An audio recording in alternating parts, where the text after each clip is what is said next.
menjadi kaya di sini. Aku datang ke sini khusus untuk mencarimu. Aku bilang, aku akan memberimu kesempatan dan membiarkanmu memasuki industri hiburan dengan tenang. Tapi kamu baru saja mengatakan itu kemudian kamu tidak pernah menghubungi. Kali ini Qin Chuan tersedak. Huang Wenwen benar. Dia memang berjanji. Dia juga berjanji. Hanya saja terlalu banyak hal yang terjadi baru-baru ini dan saya jadi teralihkan. Begitu aku sibuk, aku lupa tentang itu. Begitu kita sampai di darat besok, Anda akan kembali ke Kyoto dan melapor ke Jiahang Media. Meskipun hingga saat ini Qin Chuan belum memiliki kontak dengan bos Jiahang, Yang. Namun, sebagai pemegang saham terbesar, saya yakin bos yang sangat cerdas secara emosional secara alami akan memahami apa yang dia maksud. Terkadang sakit kepala memiliki begitu banyak industri dan tidak dapat mengurus semuanya. Jiahang Media apakah itu perusahaan bos Yang Miang? Perusahaannya sekarang menjadi perusahaan media paling populer di industri hiburan. Dan pangsa pasarnya hanya kalah dari Shengxi Media. Salah satu dari 8 keluarga besar di Shanghai. Ya, betul, itu Jiahang Media milik Yang Mi. Secercah harapan melintas di mata, tetapi dengan cepat berubah menjadi kurang percaya diri. Apakah dia benar-benar menginginkan saya? Ya, Qin Chuan berkata dengan tegas. Bagaimana mungkin orang yang diatur oleh pemegang saham utama ditolak? Selain itu, Huang Wenwen sangat mirip dengan bos Yang. Ditambah sosok iblisnya. Dengan sedikit usaha, jalur kariermu tidak akan terlalu buruk. Qin Chuan menyelimutinya dengan selimut dan berkata tidurlah sebentar. Kita akan segera sampai di pantai. Huang Wenwen mengulurkan tangannya dari bawah selimut lagi dan meraih Qin Chuan. Dia menggunakan seluruh kekuatannya untuk menarik Qin Chuan ke sisinya. Huang Wenwen terisak pelan, aku sangat takut. Kumohon bisakah kali ini jangan pergi, kumohon tetaplah bersamaku kali ini. Aku janji aku tidak akan melakukan apapun. Qin Chuan terdiam. Baris ini sepertinya agak terbalik. Namun kali ini Qin Chuan tidak memilih untuk pergi. Sebaliknya, dia duduk di kepala tempat tidur dan cahaya bulan keperakan bersinar menembus kaca. Huang Wenwen meringkuk di dekat Qin Chuan. Wajahnya penuh dengan kepuasan dan kegembiraan.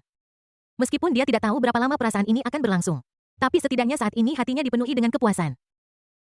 Dia dengan senang hati memeluk lengan Qin Chuan erat-erat di lengannya. Dalam sekejap Qin Chuan merasakan lengan kanannya dililit oleh tubuh yang lembut. Itu adalah perasaan kepuasan yang tidak meninggalkan tempat untuk bersembunyi dan membuat darah Anda mendidih. Pada tengah malam di laut, angin dan ombak berangsur-angsur mereda dan kebisingan berakhir. The Eclipse bergoyang sedikit di laut. Awak kapal sibuk membersihkan. Ombak menghantam perahu membuat suara kecil. Wang Chong sibuk di antara kerumunan. Memperingatkan mereka satu persatu untuk tidak membocorkan apa yang terjadi malam ini. Untungnya, saat menaiki kapal, dia telah memerintahkan orang untuk mengumpulkan semua ponsel orang. Pastikan tidak ada video tentang apa yang terjadi di malam hari yang bocor. Suara dengkuran ringan terdengar di telinga Qin Chuan. Dia perlahan menarik keluar lengan yang dipeluk erat oleh Huang Wenwen. Saat pertama kali aku menariknya keluar, lenganku terasa sedikit mati rasa. Setelah Qin Chuan menyelimutinya dengan selimut, dia diam-diam keluar dari kamar. Menutup pintu. Dia naik ke lantai 7. Di sudut lantai ini ada gym. Tempat ini dibagi menjadi area anaerobik dan aerobik dan juga terdapat ruang olahraga. Ruang olahraga ini berukuran 150 meter persegi. Lantai di dalamnya benar-benar rata. Tidak ada apapun di ruangan itu kecuali kaca di keempat sisinya. Lampu di ruang olahraga mati dan di dalamnya gelap gulita. Cahaya bulan menyinari melalui jendela ventilasi gym. Memberikan sedikit cahaya, Qin Chuan berjalan ke ruang latihan dan menyalakan saklar lampu. Tiba-tiba ruangan itu seterang siang hari. Siapa? Jangan bunuh aku. Ah.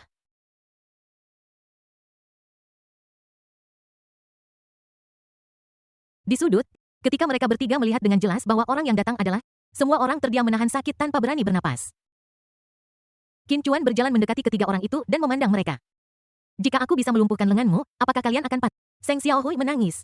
Pada saat ini dia tidak berani membantah. Jika kamu tidak patuh, kamu akan kehilangan nyawamu. Dia berkata dengan gemetari. Qin Chuan memiringkan kepalanya dan menatap Mei Zuo. Aku akan mematahkan tulang dadamu. Apa kau menerimanya? Aku patuh, tentu saja aku patuh. Qin Chuan menoleh dan berkata kepada Diao Yang. Aku akan memotong keturunanmu, apakah kamu menerima ini? Diao Yang berteriak kesakitan dan menjawab. Aku yakin aku menyesalinya. Karena Anda telah mengirim, mulai hari ini dan seterusnya, kalian bertiga harus mematuhi perintahku dan menghormatiku. Setelah mengatakan itu, Qin Chuan melemparkan 3 botol kecil. Mei Zuohu yang paling tidak terluka merangkak ke botol kecil dan bertanya dengan nyeri. Tuan Qin ini.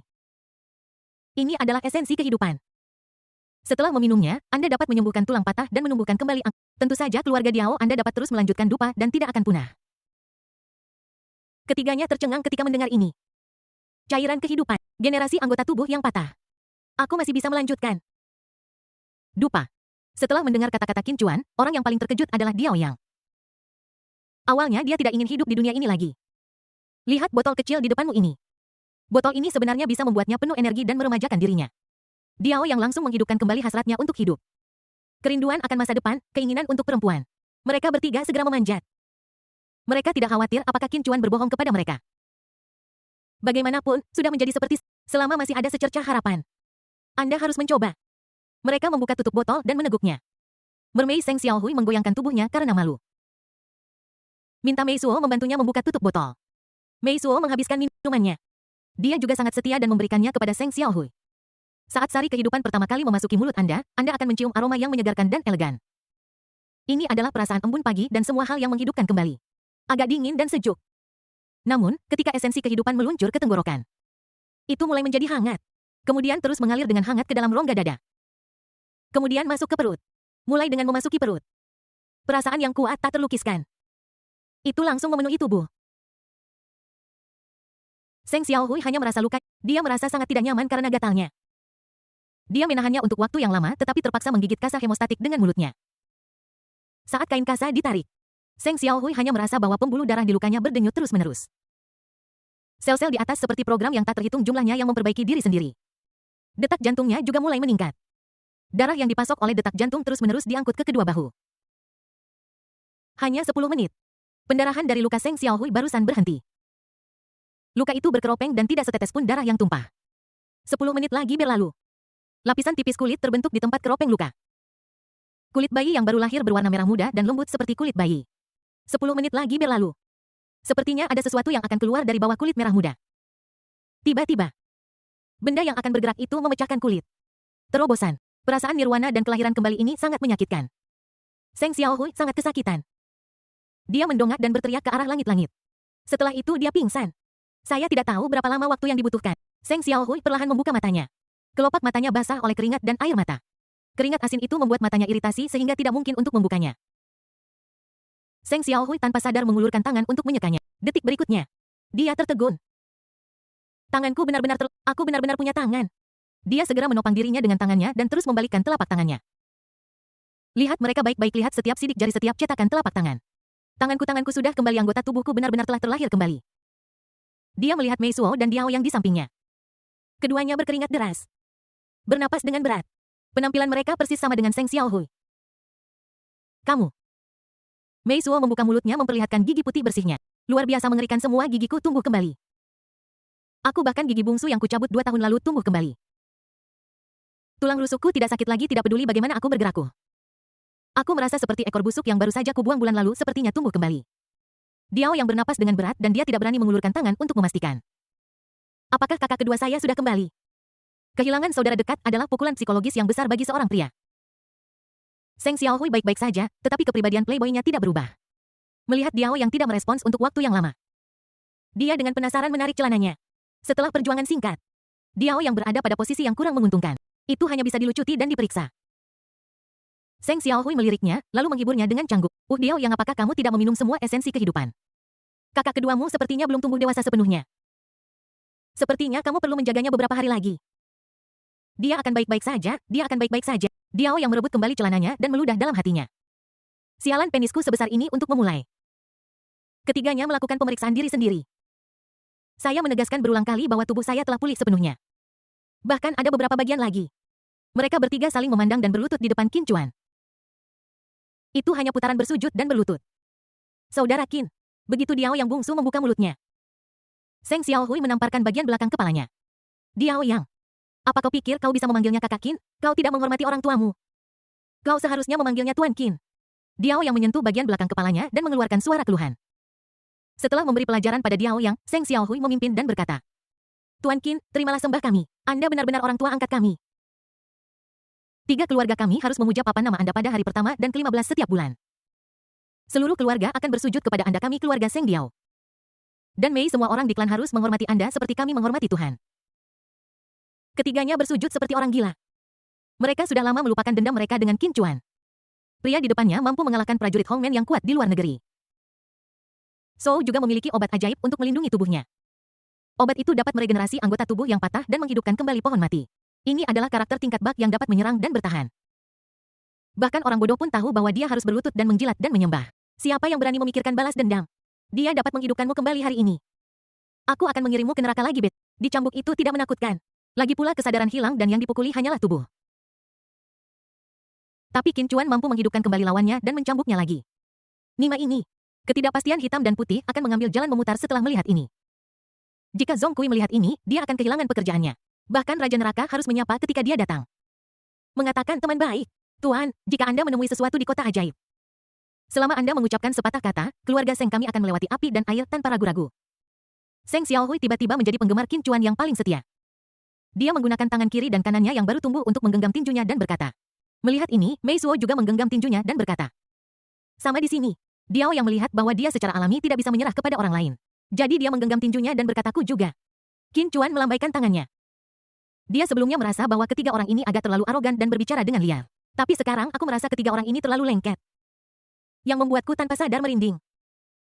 Ketika perahu mencapai pantai, Anda masing-masing akan pulang dan memberitahu keluarga Anda apa yang terjadi pada Anda. Wajah Seng Xiaohui berubah. Tuan Qin Qi Feng mematahkan lenganku. Saya akan menjadi pengkhianat jika saya tidak membalas dendam. Saya mohon Tuan. Qin membantu saya mendapatkan keadilan. Saya mohon Tuan Qin membantu kami mendapatkan keadilan. Saya mohon Tuan Qin untuk membantu kami mendapatkan. Mei dan Diao juga bergema pada saat yang sama. Namun, saat dia setuju, Diao yang merasakan koknya bergetar dan sakit tumpul. Qin Chuan mencibir Qi Feng hanyalah gorengan kecil, targetku adalah keluarga Qi. Aku akan menyingkirkan keluarga Qi dari kota sihir orang seperti ini yang melakukan hal-hal kotor di Tiongkok akan menjadi bencana jika mereka dibiarkan. Pulau Ao dermaga air dalam. Sebuah peluit panjang berbunyi menyebabkan pejalan kaki di dermaga berhenti dan melihat. Aku melihatnya di laut tidak jauh dari sana. Sebuah yah mewah yang besar perlahan mendekat. Penampilannya baik dalam ukuran maupun itu benar-benar menghancurkan semua kapal pesiar di tempat kejadian. Bahkan kapal pesiar kelas atas milik keluarga He yang kaya raya di daerah itu pun tidak ada apa-apanya dibandingkan dengan kapal pesiar sialan itu terlalu besar. Bukankah ini Eklis? Saya baru saja melihatnya di berita beberapa waktu lalu. Ini adalah kapal pesiar pribadi seorang miliarder top. Sebuah yah pribadi apakah sebesar ini dan selebay ini? Biaya perawatan perahu ini per hari pasti 1 atau 2.000 dolar. Di tengah diskusi, yah Eklis perlahan masuk ke tempat berlabuhnya. Begitu perahu berhenti, kembang api yang berbaris di pantai dinyalakan. Mereka dinyalakan secara bersamaan. Bang bang bang. Terdengar suara keras petasan dan konfeti warna-warni berterbangan di seluruh langit. Orang-orang yang sudah lama tinggal di Pulau Ao mulai berbisik satu sama lain. Ini sangat megah. Saya kira ada orang penting yang datang untuk memeriksa Pulau Australia. Saya rasa mereka tidak di sini untuk inspeksi lihat orang-orang yang menyalakan kembang api itu. Mereka semua dari keluarga He. Maksudmu orang yang datang adalah domba gemuk. Hehehe datang ke sini dengan kapal pesiar mewah, tetapi kembali ke rumah tanpa apapun kecuali sepasang celana dalam. Keluarga He dari Aodao akan memberinya pelajaran. Setelah mereka selesai berbicara, mereka saling tersenyum.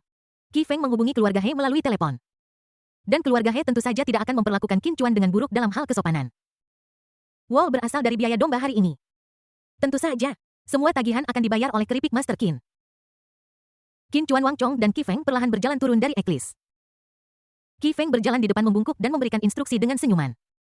Ketika kami turun dari perahu kami melihat karpet merah di tanah. Karpet merah itu panjangnya lebih dari 100 meter. Di ujung karpet merah ada limusin Lincoln yang diperpanjang. Qi Feng berlari kecil, membuka pintu mobil, dan dengan hormat mengundang Qin Chuan masuk. Begitu Qin Chuan memasuki mobil, bau parfum yang menyengat langsung menghantam wajahnya. Kereta yang panjang dan sempit itu dipenuhi oleh wanita-wanita cantik dari berbagai warna kulit dari seluruh dunia. Asia Timur, Asia Tenggara, Eropa, Amerika Selatan. Persetan. Kenapa masih ada orang Afrika? Wang Chong berkata dengan ekspresi tidak senang di wajahnya. Qin Chuan sedikit mengernyit. Bau parfum di mobil terlalu menyengat. Qi Feng menyeringai dan berkata, ini pertama kalinya aku bepergian dengan kakak Qin. Aku tidak tahu seperti apa seleranya.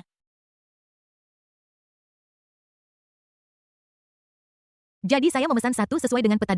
Saya akan meminta mereka untuk segera turun dari mobil. Saat dia berbicara, Qi Feng melambaikan tangannya dan meminta orang-orang dari Afrika untuk segera turun dari mobil. Wang Chong dengan cepat menekan tangan Qi Feng sambil tersenyum.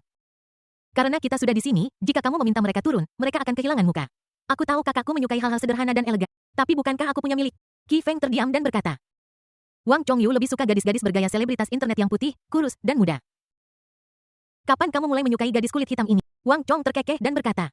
Ketika di Romedo lakukan seperti yang dilakukan orang Romawi. Ketika di Romedo lakukan seperti yang dilakukan orang Romawi. Sialan, ketika di Roma, lakukan seperti yang dilakukan orang Roma, kata Qi Feng dalam hatinya. Qi Feng mengeluarkan sebotol sampahnya dari lemari es mobil. Menuangkan segelas, dan menyerahkannya kepada Qin Chuan, saudara Qin. Suite presidensial untuk malam ini telah diatur untuk Anda. Mari kita pergi ke kamar untuk beristirahat sebentar dan kemudian saya akan mengajak Anda mengunjungi pemandangan Pulau Australia dan makan makanan lokal. Kemudian mandi sauna, mandi kecantikan, dan pijat ala Thai. Saya jamin Anda akan merasa nyaman hari ini. Qi Feng berkata dengan tenang. Dia telah berada di bisnis ini selama bertahun-tahun dan tahu bahwa seseorang harus bermain dalam jangka panjang untuk menangkap ikan besar. Untuk seseorang seperti Qin Chuan Yu seharusnya terlalu tidak sabar dan biarkan dia memakan Anda tidak bisa menangkap apapun. Sebaliknya, Anda harus terlebih dahulu merusak pikiran mereka. Secara visual olfaktori dan fisiologis itu membuatnya bejat dan tersesat. Itu runtuh selangkah demi selangkah, merilekskan mentalitas defensifnya. Biarkan orang lain membenamkan diri dalam anggur dan wanita dan menikmati dirinya sendiri seperti seorang kaisar. Ini satu-satunya cara untuk mengendalikan mentalitasnya dengan kuat. Qi Feng mengangkat gelasnya dengan senyum. Qin Chuan tidak mengambil anggur tetapi berkata saya ada kelas di sekolah besok. Dan saya memiliki banyak pekerjaan rumah kalkulus yang harus diselesaikan saya tidak punya waktu untuk disias. Mari kita lakukan dengan cepat dan langsung ke lapangan. Batuk.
Di lantai atas, kantor pemilik hotel.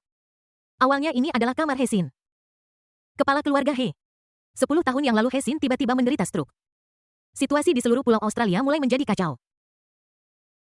Hesin memiliki 3 wanita dan 15 anak. Perebutan aset Hesin senilai 500 miliar yuan telah dimulai. Dalam hal dendam keluarga di antara orang kaya, tidak pernah ada ampun. Bahkan jika kita adalah saudara tiri, saudara dan saudari, masih ada konflik di antara mereka dan mereka tidak bersatu. Mereka semua ingin mendapatkan lebih banyak perhatian dari Hesin sehingga mereka bisa mendapatkan lebih banyak warisan. Tahun lalu, Hesin yang berusia 99 tahun akhirnya meninggal sebelum dia dapat merayakan ulang tahunnya yang ke-100. Mengendarai bangau ke barat. Pertempuran untuk keluarga kaya diselesaikan sesaat sebelum mata Hesin. He Ailian berdiri di depan jendela setinggi langit-langit. Dia mengenakan setelan kasual hitam putih yang dibuat dengan baik. Memegang kopi, rambutnya yang sedang tergerai alami di bahunya. Sebagai pewaris Hesin, dia juga berusia 60 tahun ini. Meskipun waktu tidak kenal ampun, keluarga itu masih bisa sangat kaya. Selalu ada cara khusus untuk tetap muda selamanya.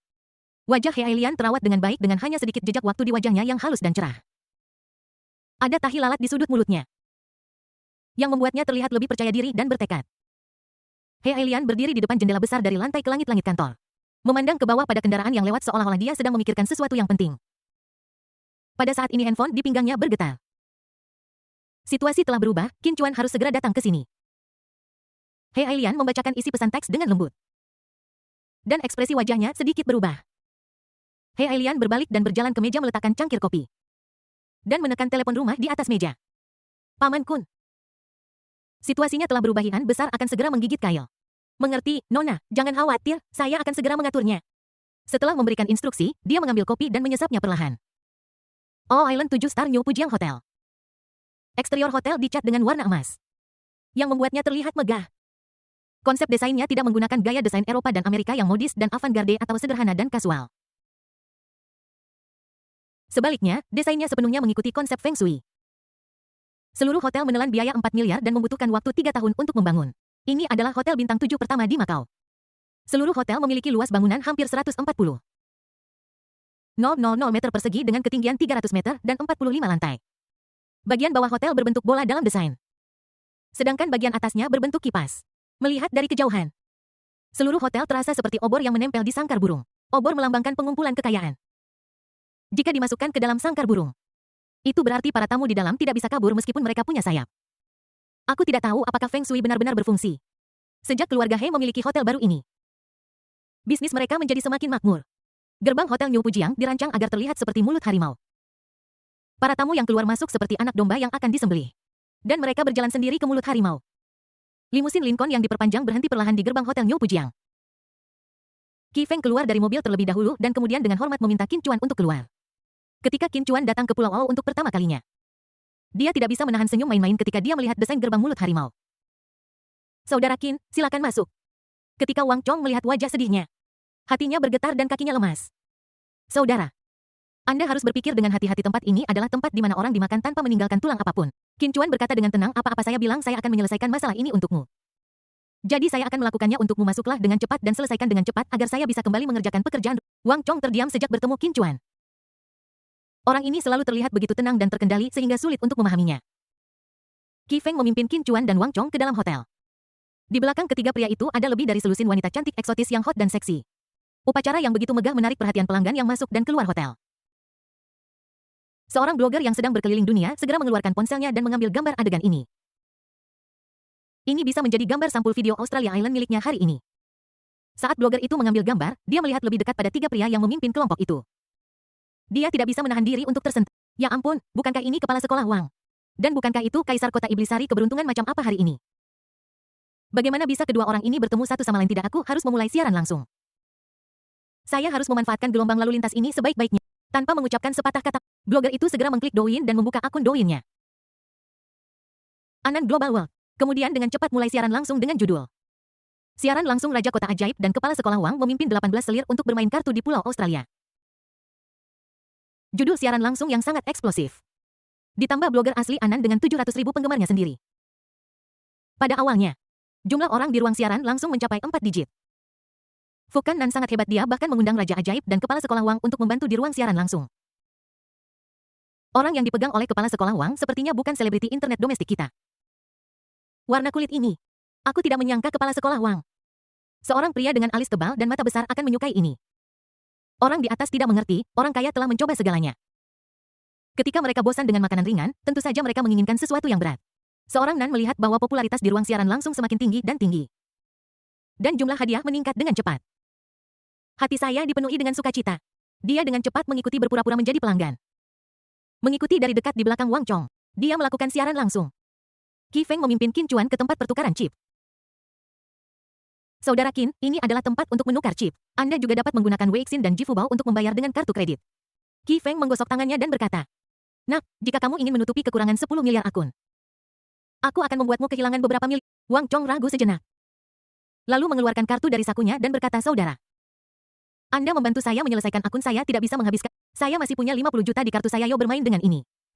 Saya tidak akan meminjamkan Anda lagi, jika Anda kehilangan segalanya Anda bisa pergi." "Tidak masalah, saudara." Qin Chuan mendorong kartu Wang Chong kembali.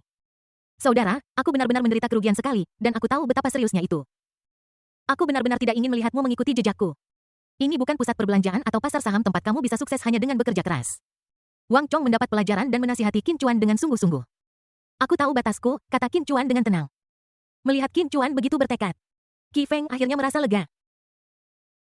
"Kamu anak haram kecil. Sekali kamu masuk ke sini, tidak ada gunanya, bahkan jika kamu bisa Aku akan memastikan kamu tidak akan pernah kembali. Aku tidak akan membiarkanmu kehilangan semua barangmu. Ditambah 10 miliar atau aku tidak akan dipanggil Qi." Qi Feng memiliki senyum munafik di wajahnya. Menunggu Qin Chuan mengembalikan chip. Namun, Qin Chuan tidak mengeluarkan kartu emas hitam atau memindai kode dengan ponselnya seperti yang dia harapkan. Sebaliknya, dia mengeluarkan selembar uang kertas dari saku celananya. "Hei, bantu aku menukarnya semua menjadi chip." Segera setelah kata-kata ini keluar, Qi Feng, Wang Chong, Everion yang hadir tercengang. Apa yang Qin Chuan pegang di tangannya bukanlah kartu bank atau cek, tapi uang $100. Pipi Qi Feng berkedut dan dia berusaha keras untuk memaksakan senyum. "Ah, saudara lelucon, ini sangat lucu." Wajah Qin Chuan berubah. Matanya sedikit menyipit dan dia berkata dengan marah, "Siapa yang bercanda denganmu?" Qi Feng dipelototi oleh Qin Chuan dan kakinya menjadi lemas. "Berhenti menggodaku, aku malu dilihat banyak orang." Qin Chuan berkata dengan dingin, "Siapa yang membodohimu? Bukankah Pulau Ao mengizinkan penukaran 100 koin? Tidak bolehkah aku bermain di Pulau Ao dengan 100 koin? Suresure." Qi Feng mengangguk berulang kali. Qin Chuan memasukkan 100 ke tangan Qi Feng dan berkata, ubah menjadi denominasi terkecil 50. Ubah 2. Qi Feng bingung. Dapat dikatakan bahwa perkembangan sesuatu tidak ada hubungannya dengan ekspektasi saya. Awalnya saya ingin seseorang yang bisa bersaing dengan saya dalam kekayaan dan membeli mobil mewah senilai puluhan juta.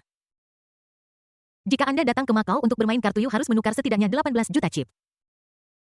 Aku tidak pernah menyangka pihak lain hanya akan mengambil $100 untuk bermain. $100 harus dipecah menjadi 2 chip masing-masing $50.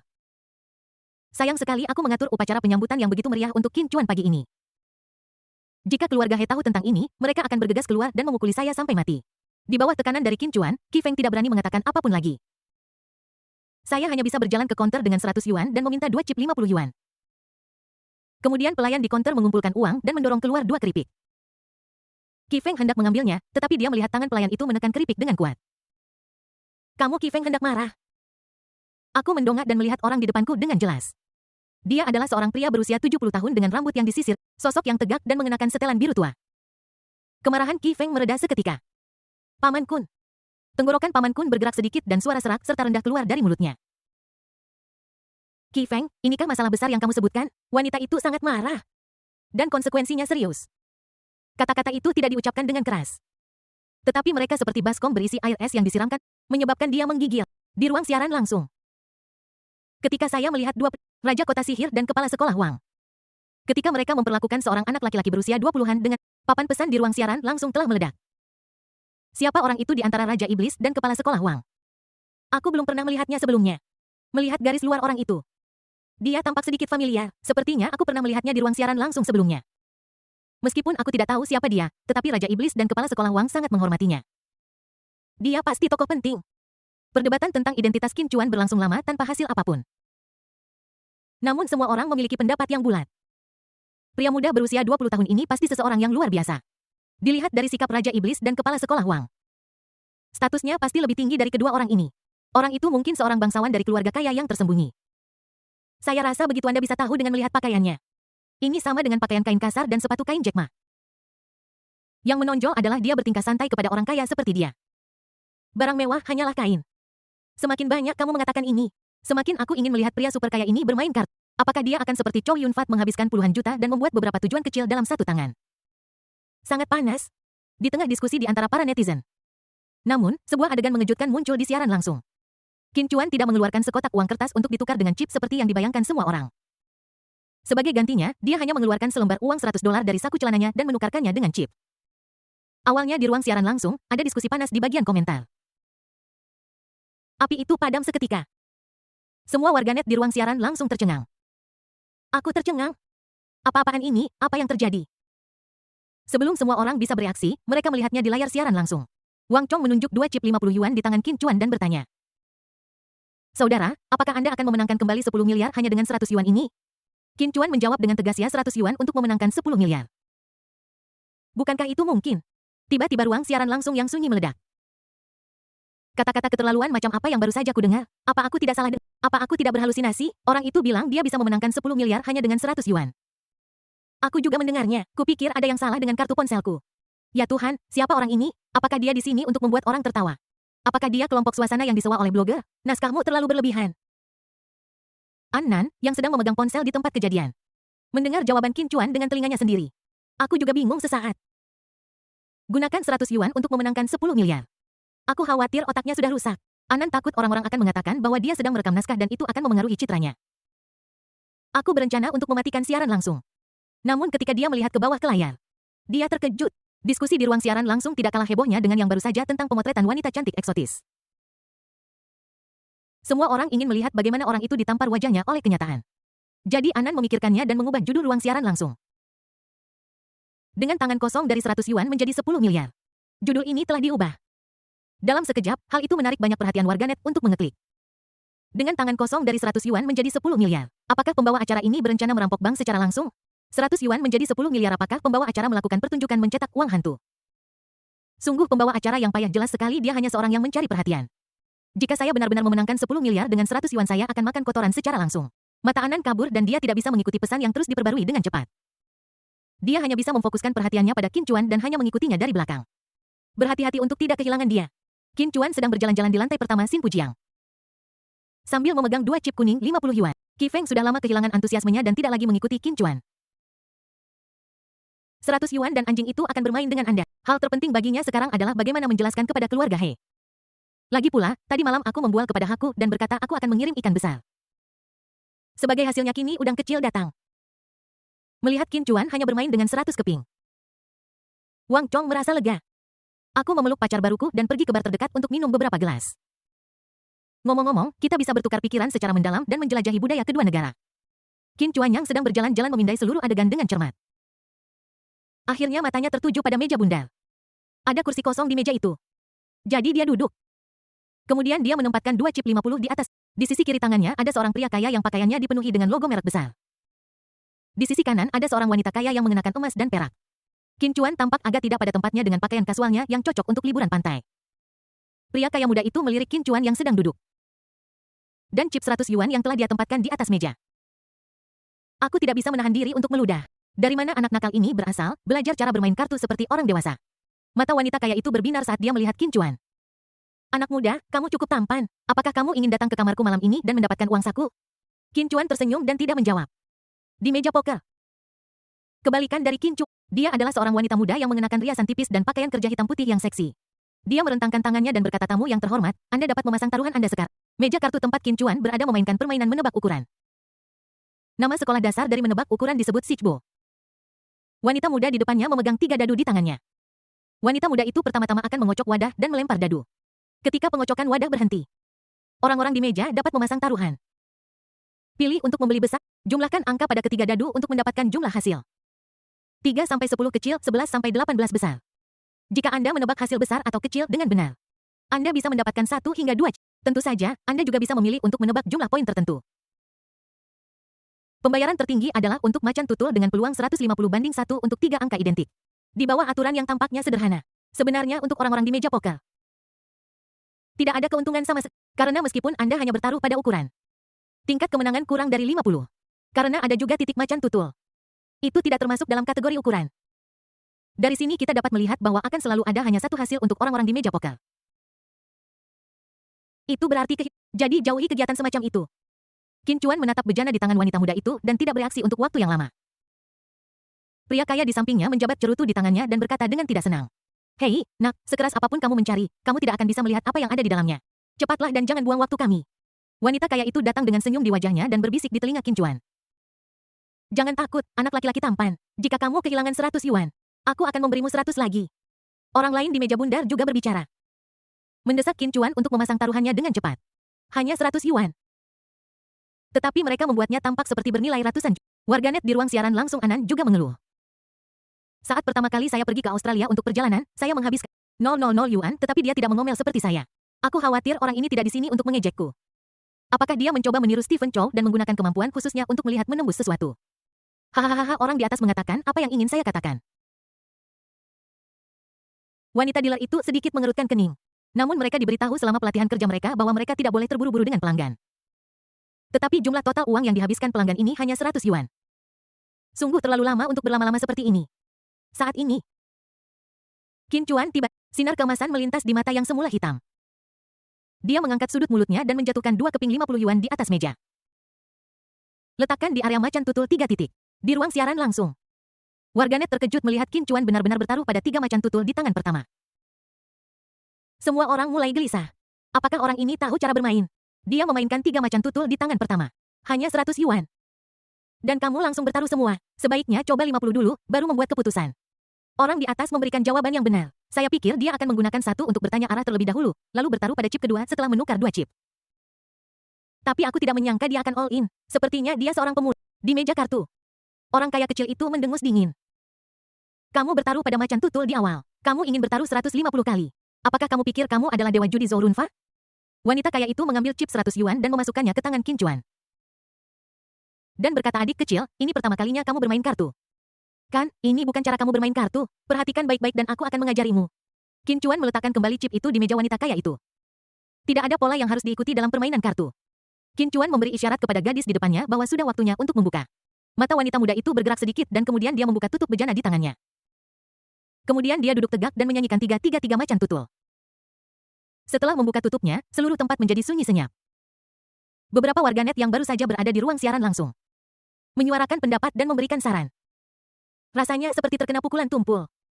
Dengan seteguk dahak tersangkut di dada dan aku tidak bisa mengucapkan sepatah kata pun. Sial, itu benar-benar macan tutul 3 titik. Kenapa orang-orang yang mengajari saya cara bermain kartu dan memanggil saya noob sekarang diam? Saya menang 150 kali di tangan pertama, mungkin saya bisa menang 10 miliar. Orang di atas sana, coba periksa dulu apa arti 10 miliar sebelum berbicara. Oke, ini hanya masalah keberuntungan, tempat ini pasti sengaja membiarkan para pemain menang untuk menarik pelanggan. Di meja kartu, wajah pria kaya kecil itu berkedut. Dan dia berkata dengan nada menghina, sialaku sangat beruntung. Meskipun wanita kaya itu kehilangan 10 Chip She dia sama sekali tidak peduli. Sebaliknya dia senang dan berkata, anak laki-laki yang tampan itu benar-benar luar biasa, dia melipat gandakan uangnya 150 kali hanya dengan satu gerakan. Qin Chuan tersenyum dan tidak menjawab. Wanita dealer mengumpulkan chip milik orang lain di meja dengan rapi. Kemudian dia mengeluarkan 15.000 chip dan mendorongnya di depan Qin Chuan. Setelah Qin Chuan menyimpannya, dia mulai menggoyangkan wadah di tangannya lagi. Setelah menggoyangkannya naik turun 8 kali, wanita muda itu meletakkan wadah itu di atas meja. Dia merentangkan tangannya dan berkata dengan lembut, silakan pasang taruhan Anda. Bos. Semua orang di meja melihat peralatan makan secara kebiasaan dan berpikir sejenak. Kemudian dia menghitung chip di tangannya dan ragu-ragu. Kemudian mereka mulai memasang taruhan. Qin Chuan tetap tenang dan terkendali. Memegang 15.000 keping chip di udara. Dia menatap kapal di depannya dengan tatapan bertekad. Orang kaya kecil itu tidak bisa menahan diri untuk bertanya apa yang terjadi. Apakah kamu akan melakukan ritual lagi? Cepatlah, semua orang menunggumu. Wanita kaya itu dengan sengaja menurunkan kerahnya dan mendekat. Anak laki-laki tampan, mana yang ingin kamu tekan kali ini? Setelah beberapa saat, Qin Chuan berkedip dan membuang muka. Tangan yang menggantung di udara perlahan jatuh. 15.000 chip di tangannya jatuh dengan mantap ke area leopard 3 poin. Tiba-tiba, semua orang di meja menoleh. Pria kaya kecil itu menunjukkan senyum menggoda dan berkata, Fukmando, apa kau benar-benar berpikir jika kau menang 150 kali sekali? Kau bisa memenangkannya lagi untuk kedua kalinya. Wanita kaya itu tersenyum dan berkata, anak laki-lakiku yang tampan, Dewi Keberuntungan tidak akan menyukai seseorang 2 kali. Tapi aku bisa menyukaimu 2 kali dalam satu malam. Di ruang siaran langsung. Yang lain serba bisa, kau sungguh berpikir kau anak keberuntungan. Aku baru saja akan memujinya, berpikir bahwa dia memiliki teknik mengidentifikasi angka melalui suara. Tapi dia menunjukkan ini pada... Kupikir dia seorang raja tetapi ternyata dia perunggu. Wanita dealer itu masih terlihat tenang. Dia telah bekerja di bidang ini selama bertahun-tahun. Saya sudah melihat berbagai macam dahulu kala di meja kartu. Ada seorang pelanggan yang menolak untuk percaya pada kejahatan dan bertaruh pada angka kecil setiap saat. 13 kali berturut-turut. Namun hari itu juga ajaib. Di meja kartu itu, buka macan tutul atau buka yang besar. Dan jangan buka yang kecil selama 13 kali berturut-turut. Sampai pelanggan kehilangan segalanya. Yang ke-14 kali, saya benar-benar mendapat yang kecil. Pertahanan psikologis pria itu langsung hancur. Pikiran seluruh orang itu runtuh. Aku pergi ke atap hari itu. Wanita muda itu duduk tegak dan membuka wadah itu dengan sungguh-sungguh. Wajahnya tiba-tiba berubah, tetapi dia tetap bernyanyi dan berteriak secara profesional. 333 macan tutul. Kejutan. Bingung. Bingung. Pria kaya muda itu sangat terkejut hingga tak sengaja menghisap cerutu secara terbalik dan hampir terbunuh. Mata wanita kaya itu berbinar-binar. Dia tidak pernah menyangka bahwa bocah lelaki tampan ini sebenarnya. Di ruang siaran langsung, netizen menjadi gila. Ayahku bertanya mengapa aku berlutut untuk menonton siaran langsung. Dan kemudian dia datang untuk menontonnya bersamaku dan sekarang dia berlutut untuk menontonnya juga. Brengsek, apakah dia dewa kekayaan? Dia benar-benar memenangkan taruhan 150 kali lipat 2 kali pada macan tutul. Orang yang baru saja mengatakan dia adalah pemain perunggu, silakan berdiri. Wanita dealer itu bergidik seluruh tubuh. Dia memindahkan chip orang lain di depannya lagi. Kemudian dia menghitung 225 juta chip dan mendorongnya di depan Qin Chuan. Tuan, mohon hitung 225 juta keripik Anda. Qin Chuan melambaikan tangannya dan berkata, tidak perlu memesan, mari kita lanjutkan. Ya Pak, kali ini, wajah dealer tidak setenang sebelumnya. Saya benar-benar membuka 2 tangan berturut-turut, 3 macan tutul. Probabilitas semacam ini bagaimanapun juga adalah peristiwa sekali dalam... Saya harap saya tidak akan diselidiki secara internal setelah saya pulang kerja. Yang ketiga dimulai. Dealer itu menarik napas dalam-dalam dan mulai mengguncang wadah di tangannya. Kali ini dia mengguncang tangannya lebih keras, bukan hanya ke atas dan ke bawah. Juga menambahkan guncangan ke kiri dan ke kanan. Suara dadu yang mengenai wadah menjadi lebih kompleks. Bahkan para ahli di industri ini akan menggelengkan kepala saat mendengarkan dadu. Setelah 1 menit dikocok, wanita dealer itu meletakkan peralatan makan di atas meja.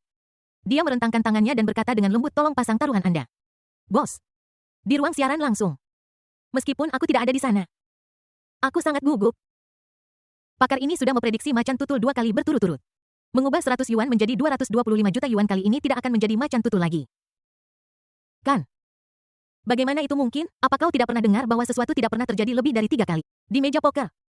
Kali ini pikiran pertama semua orang bukanlah memasang taruhan. Sebaliknya, mereka semua menatap Qin Chuan pada saat yang sama. Pria kaya kecil itu mengambil langkah lebih dekat bersandar pada Qin Chuan. Menyerahkan cerutu kepadanya dan bertanya dengan sopan, kakak, mana yang ingin kamu pertaruhkan kali ini? Wanita kaya itu memutar tubuhnya, menggelengkan rambut putih susu dan berkata, anak laki-laki tampan, bermainlah untukku, aku akan memberikan semua chipnya. Qin Chuan tetap tenang dan tenang, melihat kapal di depannya dengan tatapan tegas.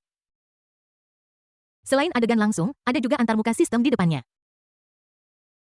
Item cangkir dadu dan dadu. Bahan plastik kenari. Serat. Era modern. Kondisi baru.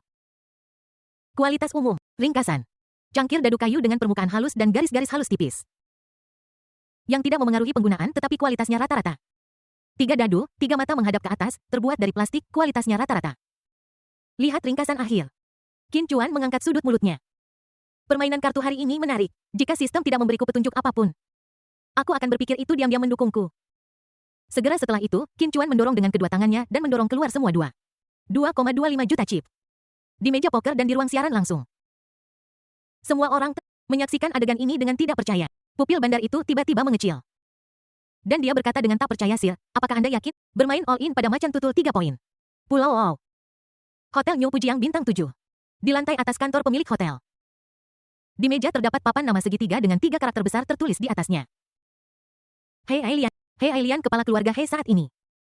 Kepala Sin Pujiang dan patriark keluarga 500 miliar. Duduk di aula utama. Dia meletakkan tangannya di kursi bos dan sedikit bersandar. Wajahnya tampak tenang. Ada 2 orang berdiri di depan Hei Ailian.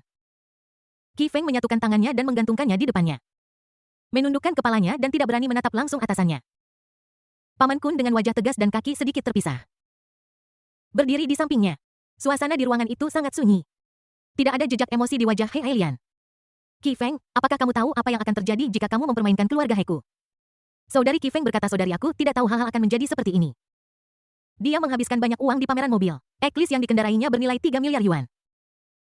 Siapa yang bisa menebak bahwa dia akan menipuku dan hanya mengambil 100 yuan untuk bersenang-senang? Kakak, aku sungguh tidak bermaksud begitu. Hei Ailian mengangkat matanya dan melirik Paman Kun. Pihak lain dengan cepat mengeluarkan dokumen dari tangannya dan menyerahkannya. Nona berdasarkan pengenalan wajah Qin Chuan ketika dia memasuki tempat tersebut. Kami mengakses sistem global dan menemukan beberapa informasi. Hei Ailian mengambil dokumen itu dan membolak-baliknya. Ekspresi terkejut terlihat sekilas di wajahnya yang tenang. Dia membuka bibir merahnya dan berbisik. Bos di balik Silton Group, pemegang saham utama Wanda Group. Memiliki 50 saham BYD Group dan merupakan pemegang saham terbesar Warwick Technology Co. Ltd. Ketika Qi Feng yang berdiri di dekatnya mendengar ini, pupil matanya membesar tanpa sadar. Terakhir kali dia memeriksa Qin Chuan, tetapi tidak tahu apa-apa.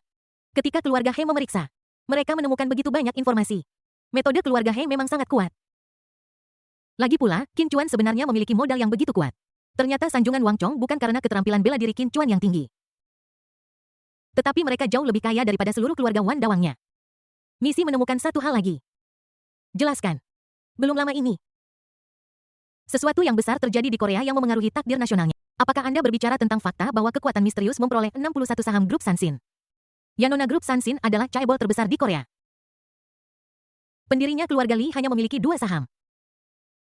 Dan kekuatan misterius ini tiba-tiba memiliki 61 saham. Ini adalah peristiwa besar yang akan mengguncang fondasi Korea. Apakah Anda mencoba mengatakan bahwa akuisisi modal grup Sansin terkait dengan orang ini? Paman Kun mengangguk, jarang terlihat kesungguhan di wajahnya. Ya Nona, setelah investigasi mendalam peretas Audao kami. Kita pada dasarnya dapat menyimpulkan bahwa saham senilai 3 triliun yuan ini terkait erat dengan pemuda bernama Qin Chuan ini. Mendengar ini, He Ailian menegakkan tubuhnya. Belum lagi saham senilai 3 triliun yuan di grup Sansin. Coba lihat label grup lain di Qin Chuan. Estimasi kasar nilainya sudah lebih dari 1 triliun. Data ini dapat sepenuhnya membuktikan bahwa Qin Chuan adalah ikan besar sungguhan. Ini adalah domba gemuk yang dapat memungkinkan keluarga He melompat ke tingkat yang lebih tinggi lagi. Qi Feng. Qi Feng terkejut dan melangkah maju dengan cepat. Yes, sister. Anda harus menjaga Qin Chuan tetap terkendali di Pulau Ao.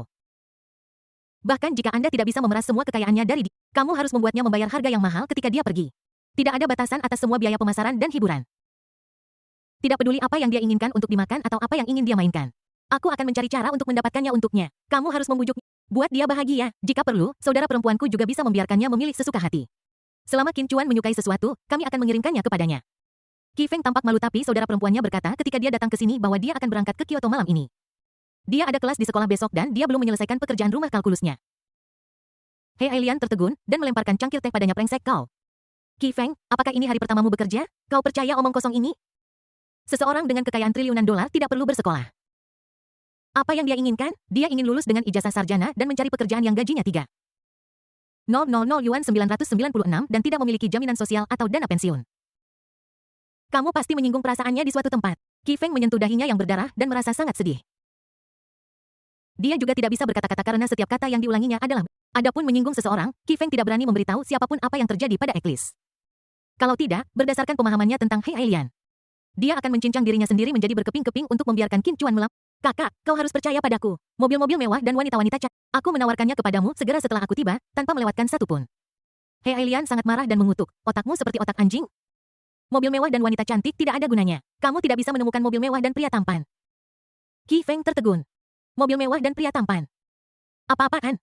Namun dia berpikir lagi dan merasa bahwa apa yang dikatakan Hei Ailian ada benarnya. Siapa peduli, kamu yang bilang, jadi aku akan melakukannya saja, Qi Feng mengeluh dalam hatinya. Dia hampir setuju. Namun, dia terinterupsi oleh ketukan cepat di pintu. Pintu kantor bos buru-buru didorong terbuka dari luar. Seorang gadis muda dengan setelan bisnis krem dan stoking berwarna kulit berlari masuk dengan panik. Orang ini adalah sekretaris pribadi Hei Ailian. Hei Ailian menyipitkan matanya sedikit. Meskipun saya seorang sekretaris muda, saya sangat masuk akal dalam pekerjaan sehari-hari. Lisa, kenapa kamu bingung? Lisa berlari kecil, tampak kehabisan napas. Bos, sesuatu terjadi. Seorang pelanggan bermain besar dan kecil di lobi dan memenangkan uang. Hei Ailian mengerutkan kening dan berkata dengan marah, memenangkan uang berarti memenang. Keluarga WTH membuka pintu untuk berbisnis, jadi mengapa kita harus takut pelanggan kehilangan uang? Ketika tiga raja judi utama Pulau Hong Kong datang menyeberangi laut. Ayah saya He Xin kehilangan lebih dari 100 juta uang tunai dalam satu malam. Tetapi dia tidak mengerutkan kening sekalipun, malah dia memperlakukan pihak lain dengan sangat ramah. Saat bermain kartu di Australia, Anda bermain dengan probabilitas. Selama angka dasar ditingkatkan, dealer besar seperti mereka tidak akan pernah kehilangan uang. Juga bermain kartu di lobi. Mereka semua pemain kecil. Turis dan sejenisnya. Saya hanya bisa memenangkan beberapa dolar, paling banyak 18 juta. Ukuran ini di mata Hei Ailian. Itu hanya biaya perawatan kecantikan selama 1 bulan. Lisa hampir menangis. Bos, kali ini berbeda. Pergi dan lihat atau dia mungkin menang lagi. Kata-kata Lisa pasti membuat Hei Ailian merasa curiga. Jadi dia bertanya siapa pihak lain dan berapa banyak modal yang dia miliki. Dari aksennya dia dari daratan Hehe memulai hanya dengan 100 yuan. 100. Hei Ailian berbalik dan menatap Qi Feng setelah mendengar itu. Hanya 100, bagaimana dia bisa memenangkan ratusan ribu? Lisa menggelengkan kepalanya dengan panik, wajahnya penuh keterkejutan. Dia menyebutkan angka yang bahkan tidak bisa dia percayai. Dia all in dari awal hingga akhir. Dengan 3 macan tutul sekarang siap untuk memulai tangan ketiga.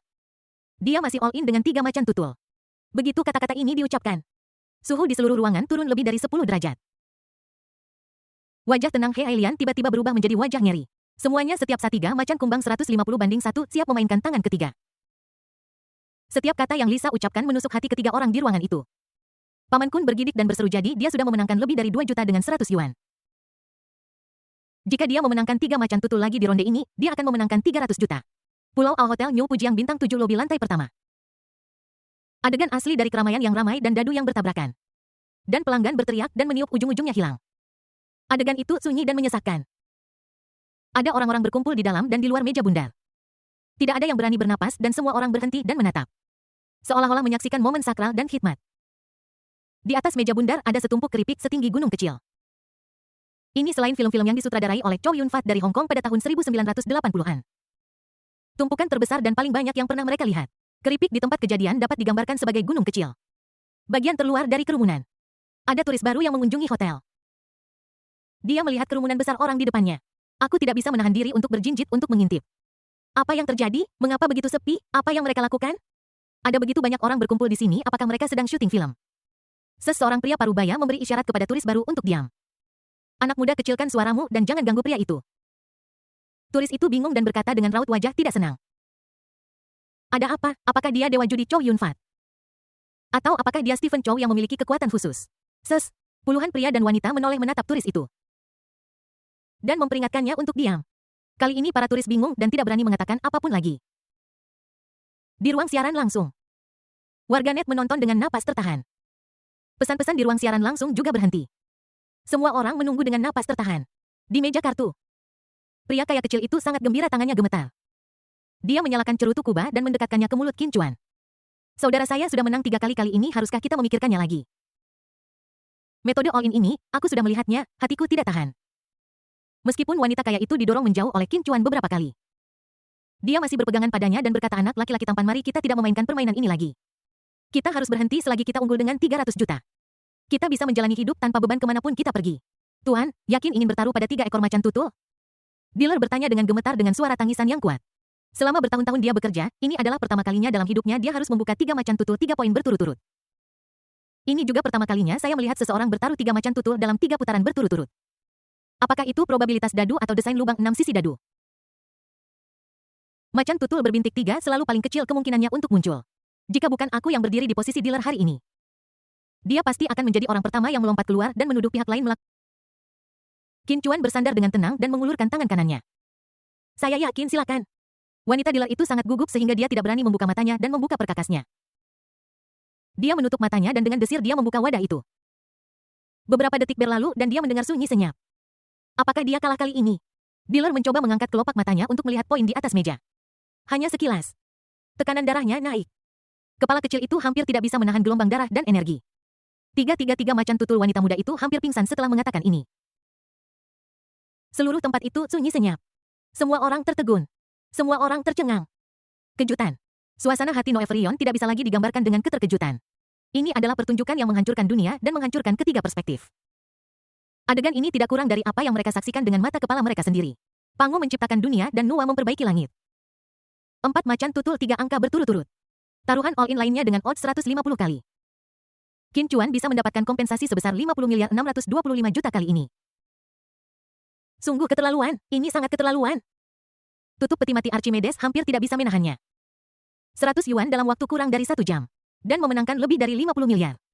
Dengan tingkat menghasilkan uang, bahkan jika dewa kekayaan datang, dia akan menawarimu sebatang rokok dan memanggilmu saudara yang baik. Para netizen di ruang siaran langsung pembawa acara Anan adalah yang pertama sadar kembali. Mereka dengan bersemangat mengetik di kotak pesan. Saudara-saudara, dalam 5 menit saya ingin semua informasi tentang pria itu. Sudah berakhir hari ini aku tidak bisa mengatakan apa-apa lagi kecuali, Fik.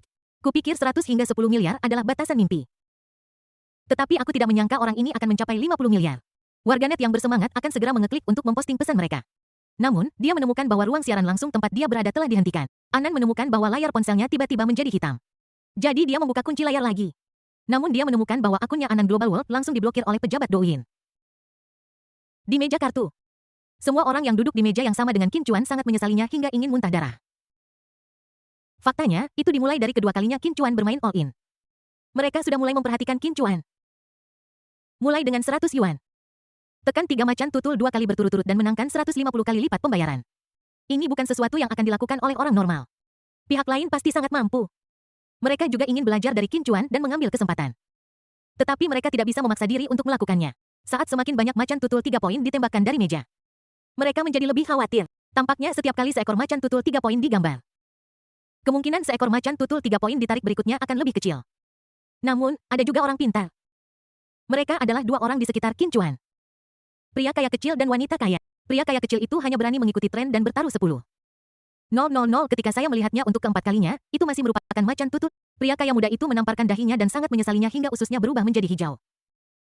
Oh, mengapa aku begitu rasional, aku hanya bertaruh 10.000. Wanita kaya itu menginvestasikan 100.000 yuan yang sekarang telah berlipat ganda menjadi 15 juta yuan. Dia mencium pipi Qin Chuan dengan kecepatan kilat dan berkata, anak laki-laki kecil yang tampan, aku sangat mencintaimu, kamu membuatku menghasilkan begitu banyak. Dulu aku menunggangi orang lain, tapi malam ini aku akan membuat pengecualian dan membiarkanmu menunggangiku. Qin Chuan sedikit mengernyit. Aku ingin tahu apakah wanita ini sakit. Lantai pertama Hotel Pujiang Baru.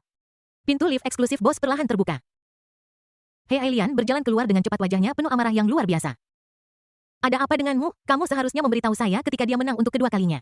300 juta. Dia memenangkan 300 juta dengan 100 yuan di wilayah keluarga He saya. Di mana saya bisa menaruh muka keluarga He saya? Paman Kun adalah seorang tetua yang mengikuti He Xin ketika keluarga He memulai.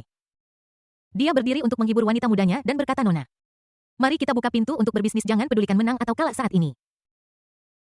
Kami adalah bankir, dalam jangka panjang tidak ada kemungkinan kerugian. Sang guru bertarung melawan 3 raja pulau Hong Kong sendirian. Tetapi dia dikalahkan, dia kehilangan lebih dari 100 juta dana dalam semalam. Tapi dia tidak mengubah wajahnya. Miss, sekarang kamu adalah bos baru perusahaan. Anda harus lebih memperhatikan keseluruhan situasi. Dan Anda harus lebih tenang dan menunjukkan keagungan kepala keluarga He di Pulau Macau. Nasihat Paman Kun menenangkan He Ailian. Ya, saya sekarang adalah kepala keluarga He yang baru. Bagaimana Anda bisa kehilangan ketenangan di depan orang lain?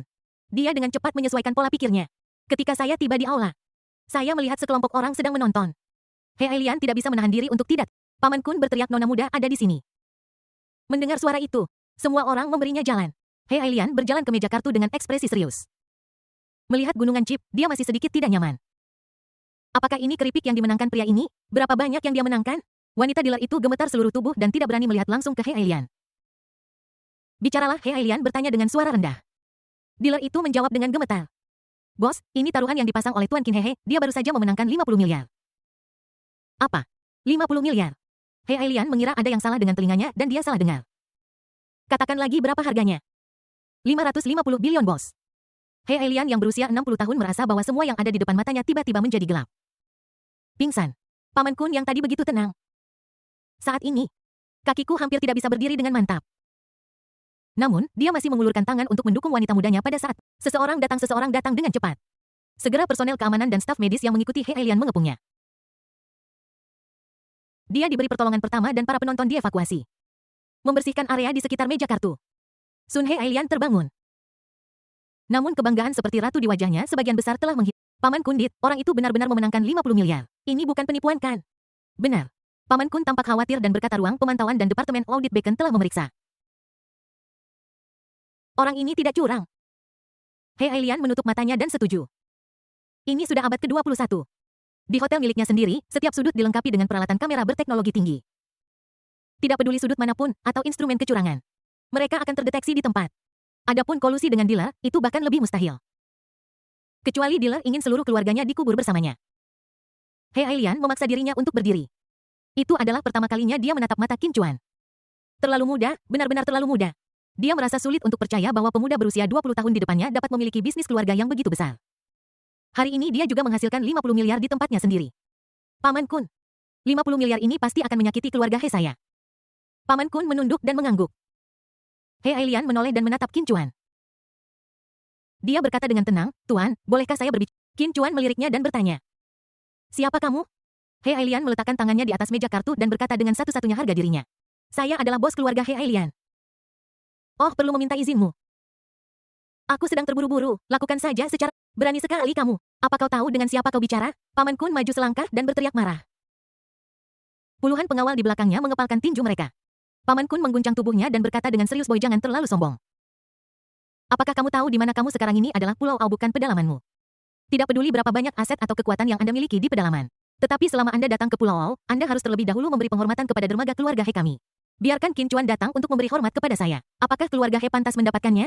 Anak kecil yang sombong, aku tahu kau punya kekuatan di belakangmu.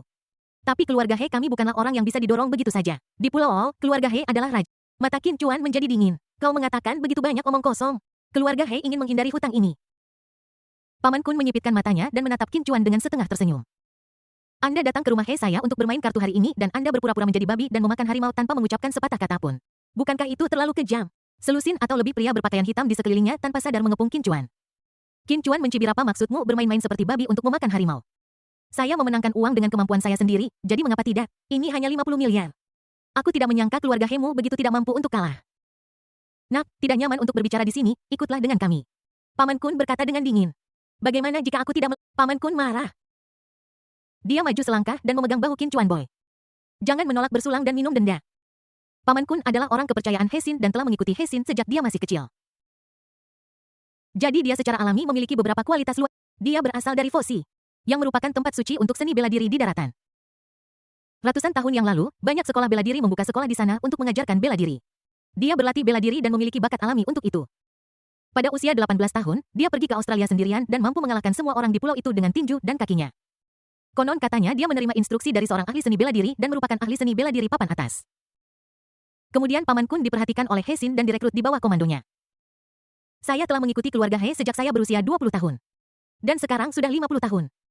Paman Kun menekan dengan satu telapak tangan. Dan aura mendominasi di tubuhnya menyerang. Aura penindasan yang tak terlihat terpancar dari tubuhnya. Qin Chuan melirik ke samping sedikit. "Apakah kamu bajingan tua yang pantas keluar sini untuk mempermalukan dirimu sendiri?" Paman Kun tertegun. "Kerja bagus. Selama bertahun-tahun di Australia ini. Tidak seorang pun berani berbicara kepada saya seperti, bahkan istri ketiga dari keluarga He. Bersikap sopanlah kepada diri sendiri." Pria muda di depan saya ini sangat tidak tahu. Dia berusaha lebih keras. Namun kemudian ada bunyi klik. Aku menahan lengan Qin Chuan dan mematahkannya. Sudah patah. Qin Chuan hanya mengangkat bahunya. Lengannya benar-benar patah. Paman Kun tidak bisa mempercayainya. Lengan kanannya tiba-tiba mati rasa. Itu terkulai ke bawah. Terkejut dan tidak bisa dipercaya. Orang lain hanya mengangkat bahunya. "Saya terluka sendiri. Bagaimana itu mungkin? Mungkinkah itu? Apakah pihak lain ahli seni bela diri? You Yu adalah ahli seni bela diri." Paman Kun bertanya dengan tidak percaya. Sudah hampir terlambat. Paman Kun segera menyiapkan rencana kedua. Dia segera mengeluarkan pistol Glock 17 yang sudah diisi. Begitu dia mengangkat tangannya, laras senjatanya digenggam oleh Qin Chuan. Hanya 1 detik. Qin Chuan menghancurkan pistol Glock 17 yang indah menjadi gumpalan besi dengan 1 tangan. Paman Kun sangat terkejut hingga matanya hampir keluar. Qin Chuan tidak banyak bicara. Kekosongan itu mengulurkan telapak tangan. Jepret. Paman Kun menjatuhkannya ke tanah. Pihak lain tergeletak di tanah seperti genangan lumpur. Qin Chuan melangkahi Paman Kun dan berjalan menuju He Ailian. Keluarga He mengundangku untuk bermain kartu dan sekarang kalian melakukan ini. Aku sangat marah akibatnya akan serius. He Ailian mundur 2 langkah karena ketakutan. Kekuatan macam apa yang Paman Kun kita miliki? Sebagai penanggung jawab keluarga He. Dia tahu itu. Sekarang Paman Kun terbaring di tanah seperti anjing mati. Tak bergerak. Dan pistol itu benar-benar diremas menjadi bola besi. Semua ini membuat He Ailian jatuh dalam keputusasaan. Tuan Qin. Apa yang kamu inginkan? Ini sederhana, berikan saja uang. Tuan Qin, 50 miliar itu benar-benar terlalu banyak. Kami hanya memiliki cadangan paling banyak 10 miliar di hotel kami. Kata-kata He Ailian. Secara luas dikabarkan bahwa keluarga He memiliki kekayaan bersih 500 miliar. Tetapi sebagian besar adalah estat real, saham, dol. Dan 500 miliar ini akan dibagikan kepada istri-istri dari 3 istri dan lebih dari selusin anak sesuai dengan proporsi tertentu. Uang tunai sebenarnya yang dikendalikan oleh He Ailian hanya puluhan miliar. Tetapi begitu 10 miliar ini diambil, seluruh grup akan menderita pukulan yang belum pernah terjadi sebelumnya. He Ailian hanya mencoba berunding dengan Qin Chuan. Tiba-tiba 2 kelompok orang berpakaian jas dan dasi masuk ke hotel. Pihak lain sangat kuat dengan 2 kelompok orang yang berjumlah hampir 100. He Ailian tercengang. Pemimpinnya adalah Jack dari American Galaxy Group. Satu lagi adalah Lin Jiahao, pemimpin keluarga Lin di Pulau Ou. 2 orang ini adalah Taipan Hotel yang memiliki lisensi meja kartu di Pulau Macau selain keluarga He. Terdapat total 6 hotel yang memiliki izin di Pulau Ou. 4 di antaranya adalah properti keluarga He dan 2 lainnya dikendalikan oleh US Galaxy Group dan keluarga Lin Australia. Keduanya selalu berselisih dengan keluarga He. Sekarang setelah mereka datang, He Ailian menyimpulkan bahwa pihak lain pasti telah mendengar sesuatu. Keluarga He sedang dalam masalah hari ini, jadi saya datang ke sini khusus untuk memperparah keadaan. Bagaimanapun, He Ailian adalah seorang wanita bisnis yang mengelola ratusan miliar aset. Walaupun dia dikelilingi musuh di semua sisi. Tidak ada sedikit pun rasa takut di wajahnya. He Ailian bertanya dengan dingin. Jacqueline Jiahawat, apa yang kamu lakukan di Xinpujiang? Apakah kamu ingin melihat keluarga He mempermalukan diri mereka sendiri? He Ailian berkata, jangan mengucapkan kata-kata kasar seperti itu, kita mungkin di sini untuk memberikan penampilan kepada keluarga. Lin Jiahao berkata dengan main-main. Jack berkata, aku dengar seorang master datang ke Xinpujiang Anda dan memenangkan 50 miliar dengan 100 yuan. Sebagai ketua US Galaxy Group, saya harus datang ke sini untuk bertemu master ini. Ketika He Ailian mendengar ini, dia merasa ada sesuatu yang salah. Detik berikutnya, Lin Jiahao dan Jack berjalan mengitari He Ailian dan langsung menuju Qin Chuan. Halo, Tuan Qin, saya Jack dari Galaxy Group di Amerika Serikat. Senang bertemu denganmu. Halo Master Qin, saya Lin Jiahao. Patriark keluarga Lin di Pulau Ou. Senang bertemu denganmu. Menurut aturan dunia bahwa keduanya memanggil Qin Chuan Master. Qin Chuan berdiri tegak dengan tangan di belakang punggungnya. Menatap dingin keduanya. Tatapannya begitu tajam sehingga membuat Jack dan Lin Jiahao merasa seram. Baru saja ketika mereka berdua bertemu Qin Chuan, saya juga terkejut bahwa seorang anak muda memiliki kemampuan seperti itu. Dapat memaksa keluarga He ke dalam situasi yang putus asa. Sekarang ketika dia melihat Qin Chuan, He merasa ginjalnya melemah. Keduanya segera menyerah pada gagasan untuk mencoba trik cerdas apapun. Lebih baik jujur. Jack bertepuk tangan dan pengawal di belakangnya maju dengan membawa 2 kotak di tangannya. Jack membuka sendiri kotak itu dan melihatnya penuh dengan uang kertas. Tuan Qin, ini 20 juta. Mohon diterima. Lin Jiahao tidak mau ketinggalan dan juga mengirim 2 kotak. Tuan Qin, atas nama keluarga Lin, saya mengirimkan Anda 20 juta. Mohon terima. Qin Chuan bahkan tidak melihat sejumlah besar uang di depannya. Dan bertanya dengan suara dingin jika seseorang bersikap baik padamu tanpa alasan. Dia adalah pengkhianat atau pencuri. Jack terpana. Tersenyum canggung dan melirik Lin Jiahao. Dia berbisik, apa maksudnya? Mulut Lin Jiahao berkedut. Tuan, Anda salah paham. Kami tidak punya niat buruk. Jack tiba-tiba menyadari dan mengangguk berulang kali. Ya. Ya, Tuan Qin, kami datang ke sini dengan niat baik. Jika Anda memiliki sesuatu untuk dikatakan, bicaralah, jika tidak keluar saya masih harus menyelesaikan urusan dengan keluarga He. Qin Chuan sedikit marah karena dia tidak mengenal kedua orang ini. Tiba-tiba dia keluar dan berbicara banyak tentang 40 juta. Saya sedang menagih utang sebesar 50 miliar, jadi saya tidak punya waktu untuk berurusan dengan karakter sekecil itu. Sebagai patriark keluarga Lin, Lin Jiahao terkenal karena temperamen buruknya. Mereka mulai berkelahi segera setelah mereka tidak setuju. Dia hadir dalam banyak perkelahian besar dan kecil di Pulau Macau dalam beberapa tahun terakhir. Itu juga karena ini dia naik ke posisi patriark keluarga Lin pada usia 35 tahun. Qin Chuan sangat arogan dalam keadaan normal. Lin Jiahao pasti sudah mengambil senjatanya dan memukulinya. Namun Lin Jiahao hanya menghabiskan beberapa menit untuk menonton di depan pintu. Saya menyaksikan dengan mata kepala sendiri bagaimana Qin Chuan dengan mudah mengalahkan pamanku. Jenderal terkuat di Pulau Australia menjadi seekor anjing mati. Dia meremas pistol Glock 17 menjadi bola besi dengan satu tangan. Lin Jiahao ketakutan. Tidak peduli seberapa bagus Anda dalam perkelahian, Anda hanya bisa bertarung dengan orang normal. Saya khawatir orang di depan saya adalah wujud manusia Ultraman. Lin Jiahao menegakkan pikirannya dan berkata dengan hormat. Tuan Qin, inilah dia. Kami sudah lama mengagumi Anda. Suatu kehormatan besar untuk bertemu Anda hari ini. Oleh karena itu, saya, atas nama Lin Group saya, dengan tulus mengundang Anda untuk menjadi konsultan kartu grup kami. 20 juta itu adalah gaji Master Qin. Jack berdiri di sebelahnya. Mulutnya terbuka lebar. Dia marah pada dirinya sendiri karena tidak belajar bahasa Mandarin dengan baik. Pada saat kritis, aku membuka mulutku tetapi tidak bisa mengucapkan sepatah kata pun untuk waktu yang lama. Untungnya, dia sudah akrab dengan kisah 3 kerajaan belakangan ini. Dia dengan cepat menangkupkan tangannya dan berkata, aku juga. Undang saya untuk menjadi konsultan kartu. Hehehe, iya, dua bos Pulau Australia berbicara pada saat yang sama. Tampak sangat hormat. Qin Chuan melambaikan tangannya dan menggelengkan kepalanya. Saya tidak tahu cara bermain kartu. Saya tidak tertarik bermain kartu. Wajah Lin Jiahao dan Jack berkedut. Dia mencoba yang terbaik untuk menyembunyikan keinginan batinnya untuk menamparkan Qin Chuan 2. Beraninya kau bilang kau tidak bisa bermain kartu, kau tidak tertarik bermain kartu. Bagaimana menjelaskan memenangkan 50 miliar dengan 100 yuan? Murni karena keberuntungan, Anda dapat menghancurkan pistol Glock 17 dengan tangan kosong. Dan Anda mengatakan kepada saya bahwa Anda adalah orang, itu tipuan. Tidak baik berpura-pura seperti ini. Lin Jiahao menekan keinginan kuatnya untuk mengeluh dan berkata dengan rendah hati. Tuan Kinit seperti ini jika Anda tidak punya waktu untuk datang ke hotel kami untuk bimbingan. Tidak masalah, cukup daftar sebagai nama dan jalani formalitasnya. Hotel kami juga bisa mendapatkan sebagian keberuntungan dari Tuan. Jack menatap Lin Jiahao dan berkata. Yes, Mei juga. Hanya sebuah nama, Qin Chuan bertanya. Lin Jiahao terkekeh dan berkata agak malu. Ya, aku akan mencantumkan namaku di sana. Tapi karena kamu adalah salah satu anggota keluarga kami, keluarga Linku akan menanggung semua pengeluaranmu ketika kamu datang ke Pulau O. Tapi aku punya sedikit permintaan. Jelaskan. Aku hanya meminta Tuan untuk tidak bermain kartu di perusahaanmu di masa depan. Lagi pula, itu memiliki pengaruh buruk. Buku pegangan karyawan perusahaan kami juga dengan jelas menyatakan bahwa karyawan kami tidak diperbolehkan bermain. Jack memahami kalimat ini. Segera berkata sambil tergagap. Ya, Tuan Qin, karena kita semua adalah keluarga, kita tidak seharusnya bermain kartu di hotel kita. Jika Anda ingin bermain kartu di masa depan, Anda bisa datang ke Sin Pujiang milik keluarga He. Mereka memiliki tempat yang besar, banyak gadis, dan segala macam keterampilan. Ini jauh lebih menyenangkan daripada Sing He kita. Selain itu, jika Anda membelanjakan uang di Sin Pujiang, kami di Sing He akan mengganti uang Anda untuk itu. Qin Chuan menyipitkan matanya sedikit. Melihat menembus segalanya Anda, takut saya akan menghabiskan uang di hotel Anda. Jadi Anda bergegas ke sini dengan tergesa-gesa dan langsung menghabiskan uang untuk memenangkan saya. Keduanya ditemukan oleh Qin Chuan dan hanya bisa terkikik canggung. Tempat Master Qiner benar-benar tidak menyenangkan. Triknya tidak sebanyak di Sin Pujiang. Iya. Qin Chuan mengangkat tangannya dan menghalangi di depan dadanya. Dengan sedikit nada marah dalam nada bicaranya, Qin Chuan Chan, pergi kemanapun aku mau. Tuan, jangan marah, mari kita bicara baik-baik. Lin Jiahao melihat Qin Chuan sedikit marah. Dan dengan cepat melambaikan tangannya. Dia sangat menyesalinya sekarang hingga ingin menamparkan dirinya sendiri 2 kali. Pikirkan baik-baik siapa yang duduk di hadapanmu. Aku khawatir dia adalah ahli bela diri legendaris. Perilaku orang seperti ini tidak menentu dan suasana hatinya tidak dapat diprediksi. Itu bukanlah sesuatu yang bisa diintip oleh orang biasa. Di mata mereka, uang itu seperti debu. Yang mereka inginkan dalam hidup adalah menyelesaikan masalah dan menjadi bebas, dan bagaimana bisa orang seperti itu peduli tentang uang? Saya ceroboh. Saya harus mulai dari tempat lain dan mengikat Qin Chuan dengan erat. Jack Hu yang berdiri di dekatnya juga memperhatikan sesuatu.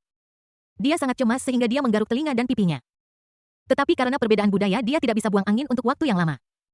Tepat ketika Lin Jiahao hendak berbicara lagi untuk mencari stabilitas, Qin Chuan hanya melewati mereka dan berkata dengan santai, jika kamu ingin aku menjadi konsultan, kamu harus membayar lebih. Lin Jiahao. Jack. Keduanya tersadar dan mengangguk berulang kali.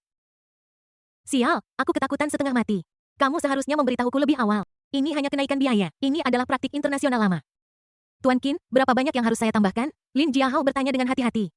Qin Chuan mengulurkan jari dan memberi isyarat 100 juta.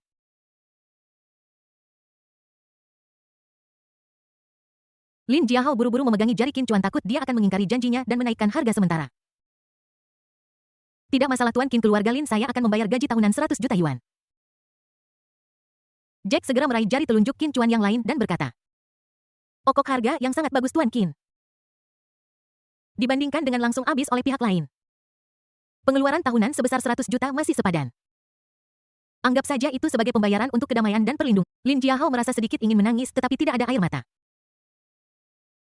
Keluarga Lin, saya telah bekerja di Pulau O selama bertahun-tahun. Saya telah berjuang melewati gunung mayat dan lautan darah dan tidak pernah menundukkan kepala kepada siapapun.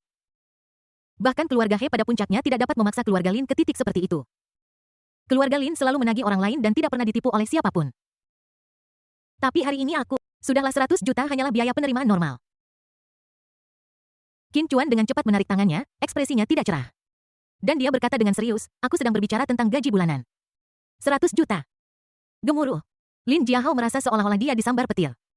Ini adalah pemerasan. Gaji bulanan adalah 100 juta, gaji tahunan adalah 2 miliar. Saya akan melaporkannya ke Biro Keamanan Publik. Setelah mendengar ini, Jack mengeluarkan kontrak kerja tanpa mengucapkan sepatah kata pun dan mengubah jumlah gaji tahunan di dalamnya. Kemudian dia menyerahkannya kepada Qin Chuan sambil tersenyum, Tuan Qin. Kontrak telah diubah sesuai dengan persyaratan Anda. Gaji tahunannya adalah 12 miliar jika tidak ada masalah. Ayo tanda tangani. Qin Chuan mengambil kontrak dan menundukkan kepalanya untuk meninjaunya. Lin Jiahao mengambil kesempatan untuk menarik Jack ke samping. Jack, apa kamu gila? Dia punya gaji bulanan 100 juta yuan. Dan dia harus diberi 12 miliar yuan setahun dengan cuma-cuma. Jack menarik pakaiannya dan mencibir 12 miliar setahun. Lalu kenapa, jika dia memenangkan 50 miliar dan meninggalkan hotel kita? Jalang-jalang di markas AS itu akan datang dan menembakku. Dan aku hanya perlu memberinya 12 miliar untuk menjaga diriku tetap aman. Kesepakatan ini adalah kesepakatan yang bagus. Lagi pula aku hanya bekerja untuk, dan semua uang masuk ke rekening perusahaan, bukan dari kantongku sendiri. Jadi kenapa aku harus merasa buruk tentang itu? Lin Jiahao tertegun. Aku tidak menyangka Jack yang beralis tebal dan bermata besar. Sangat pintar dalam perhitunganmu. Jack seperti pria yang sudah mengalaminya. Menepuk bahu Lin Jiahao dan berkata dengan sungguh-sungguh. Terkadang kamu tidak boleh terlalu keras kepala. Kamu hanya memiliki beberapa lembar saham Lin Group. Mengapa kamu bekerja begitu keras? Jika terjadi kesalahan, kamu bisa menanggung konsekuensinya. Lebih baik mengerjakan laporan bulanan dan mengurangi biaya hiburan. Dan 12 miliar akan keluar mengapa mengubur ranjau darat untuk dirimu sendiri. Tidakkah menurutmu Setelah Jack mengatakan ini Lin Jiahao tampak terinspirasi. Saya mengerti semuanya sekali. Yeshe menyeret seluruh keluarga sendirian. Orang-orang di belakang Anda hanya akan fokus pada kesalahan Anda sendiri dan membesarkannya tanpa batas. Bagaimana saya bisa mengingat hal-hal baik tentang diri saya? Saya di sini untuk menyelamatkan 2 miliar untuk keluarga saya. Jika terjadi kesalahan, Anda akan menjadi orang pertama yang tertangkap dan dikritik. Saat ini, 2 Taipan Hotel di Pulau Australia seperti sepasang saudara yang berada dalam kesulitan yang sama, berbagi penderitaan yang sama dan saling mengagumi sebagai pahlawan. Pada akhirnya, Lin Jiahao tidak berjuang, mengambil kontrak dan mengubah gaji di atas. Kemudian diserahkan kepada Qin Chuan untuk diperiksa. Qin Chuan melirik kontrak itu dan menemukan semuanya benar. Tidak masalah. Isi kolom nomor kartu pembayaran gaji di bagian akhir. Dia ragu-ragu. Kedua kontrak di depan saya. Ini harus dianggap sebagai pekerjaan pertamaku dalam hidup. Dia ingin berbagi kegembiraan mendapatkan gaji pertamanya dengan keluarganya.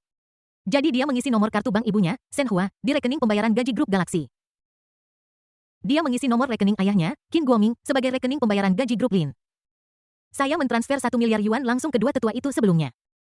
Qin Guoming hampir mengira putranya merampok bank. Dia menolak untuk mengambil uang itu apapun yang terjadi dan mentransfernya kembali ke Qin Chuan secara utuh. Dia juga mengatakan bahwa uang itu berasal dari sumber ilegal dan dia benar-benar menolak untuk menerimanya. Qin Chuan tahu ayahnya yang adalah orang yang keras kepala dan keras hati. Kali ini gaji akan ditransfer atas nama perusahaan formal. Qin Chuan percaya bahwa ayahnya, Qin Guoming, seharusnya tidak mengatakan apapun. Tanda tangani kontrak. Jack dan Lin Jiahao akhirnya merasa lega. Pria seperti wabah ini telah ditenangkan. Keduanya pergi satu demi satu. Tidak ingin tinggal di sini lebih lama. He Ailian berada di dekatnya. Mengamati semuanya. Dengan indera penciumannya, dia langsung mengerti alasannya. Tuan Qin, keluarga He saya juga bersedia mempekerjakan Anda sebagai konsultan keluarga He kami. Gaji tahunannya sama dengan keluarga Lin dan grup Galaxy. 12 miliar He Ailian berkata dengan tulus. Itu lonjakan 50 miliar hanya dalam 1 jam. Untuk seseorang yang memiliki keterampilan yang begitu mengerikan. Menghabiskan 1,2 miliar untuk biaya perlindungan setiap tahun kesepakatan ini bisa dikatakan sepadan dengan setiap sennya.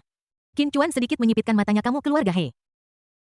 Mempermalukan saya terlebih dahulu dan sekarang Anda ingin menyingkirkan saya dengan gaji tahunan 1,2 miliar menurutmu siapa Qin Chuan?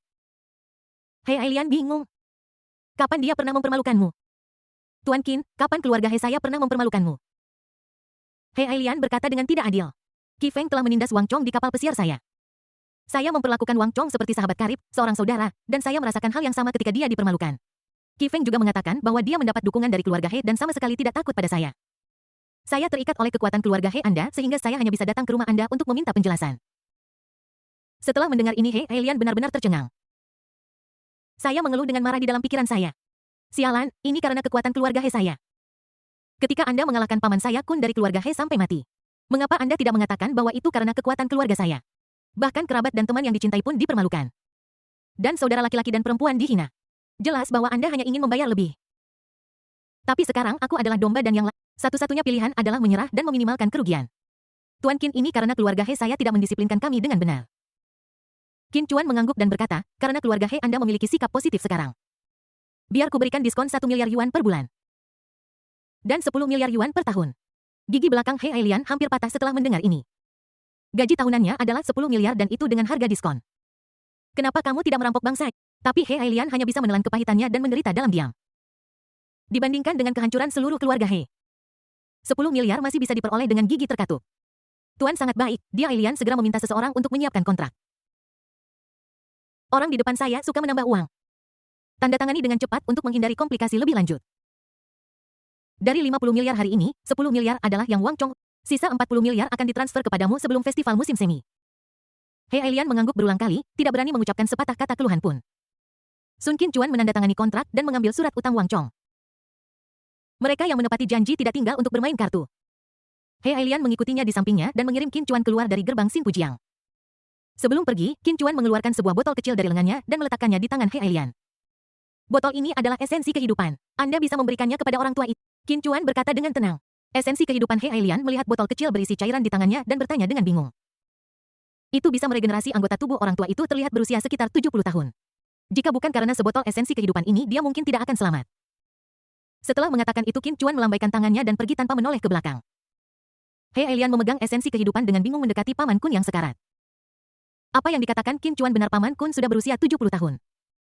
Dengan cedera yang begitu serius, dia pasti tidak bisa selamat dari ini. Namun, apakah obat He Ailian benar-benar seajaib itu? Memiliki keraguan besar. Di sofa, Paman Kun membuka matanya dengan susah payah.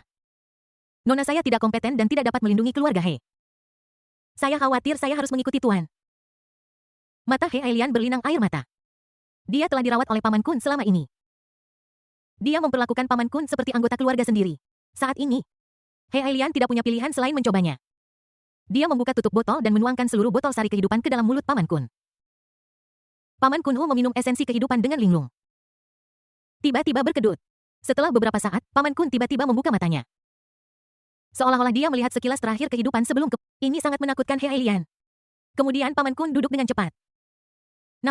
Nona, apa yang Anda berikan pada saya? Cairan kehidupan asli. Tuan Qin berkata itu bisa meregenerasi anggota tubuh yang putus. Generasi anggota tubuh yang patah. Paman Kun mencoba merasakan lengan patahnya. Aku benar-benar merasakan. Terlebih lagi, tulang yang patah sepertinya mulai sembuh dengan sendirinya. Hanya 1/4 jam kemudian.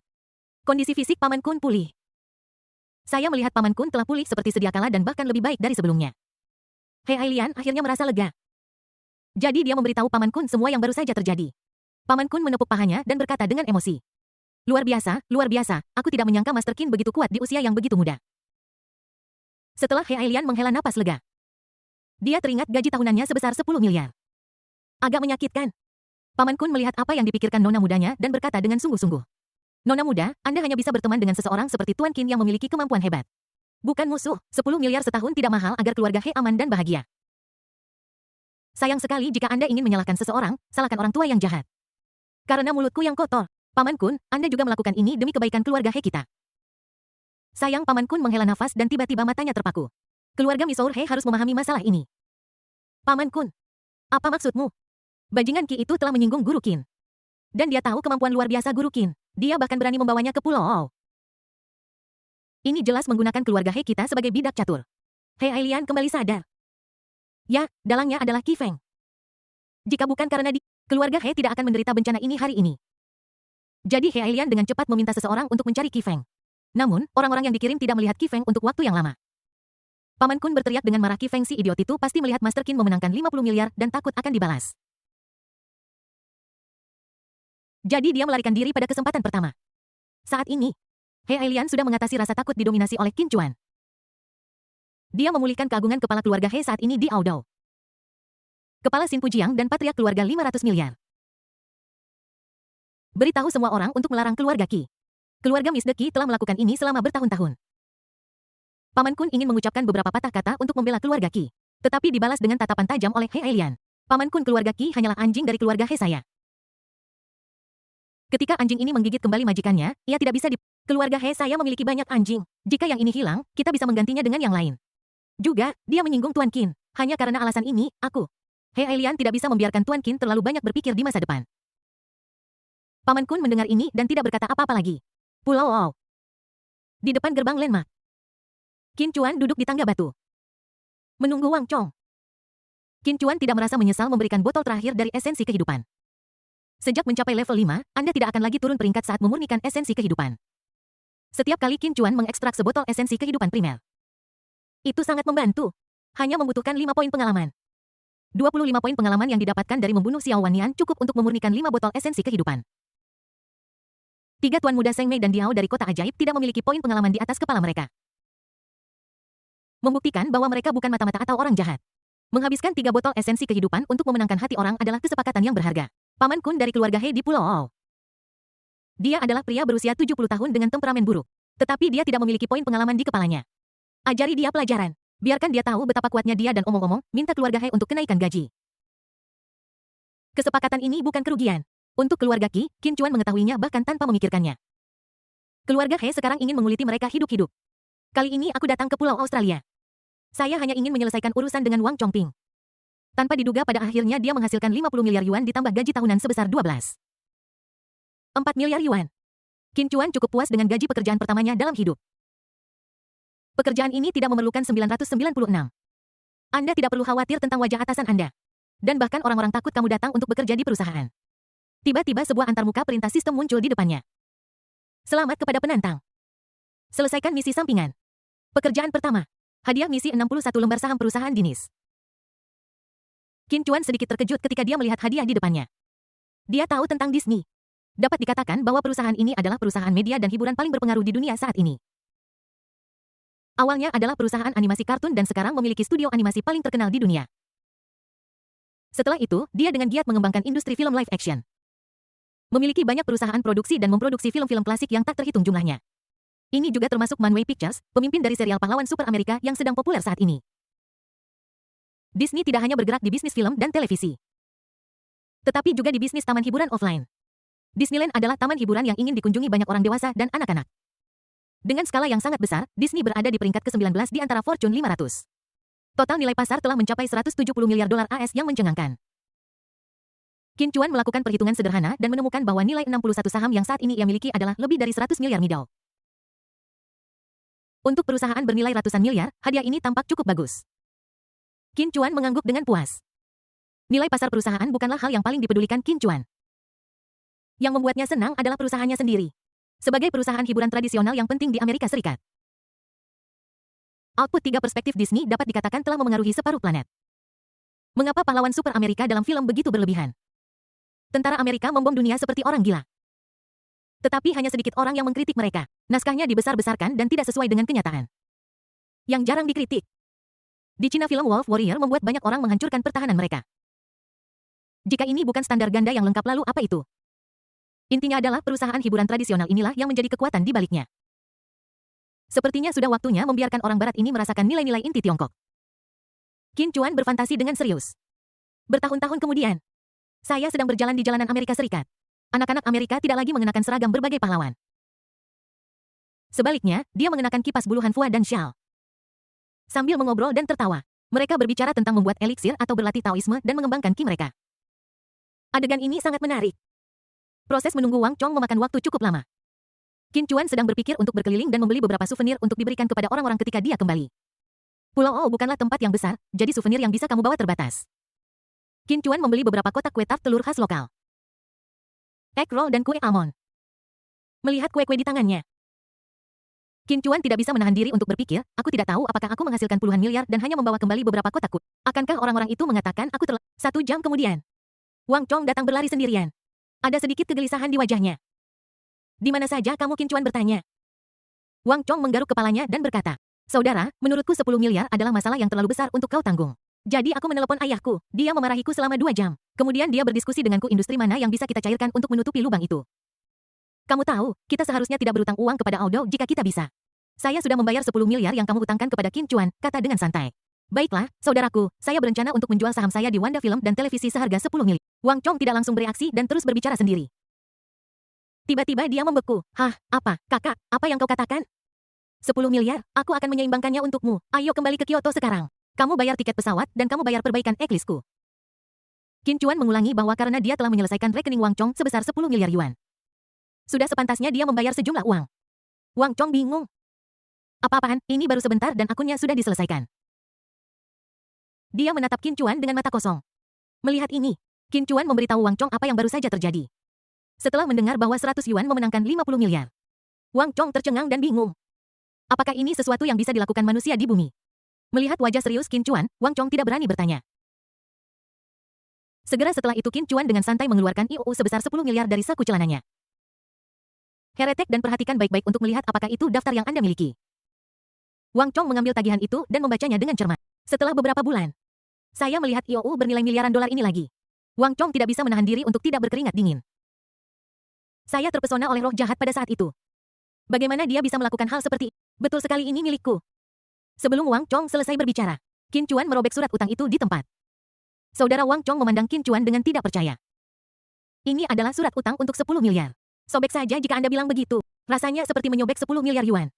Saat ini, Wang Chong merasakan emosi yang campur aduk. Akhirnya dia tidak bisa menahan diri untuk menanyakan pertanyaan di dalam hatinya. Saudara, bahkan jika kita saudara tiri, hutang 10 miliar tetap terlalu banyak. Apakah kamu masih ingat kota Jiangning tahun lalu? Qin Chuan tiba-tiba bertanya. Wang Chong berpikir sejenak dan menggelengkan kepalanya. Seolah-olah dia tidak bisa mengingatnya dengan jelas. Pabrik garmen Jiangning Meite. Qin Chuan mengingatkan.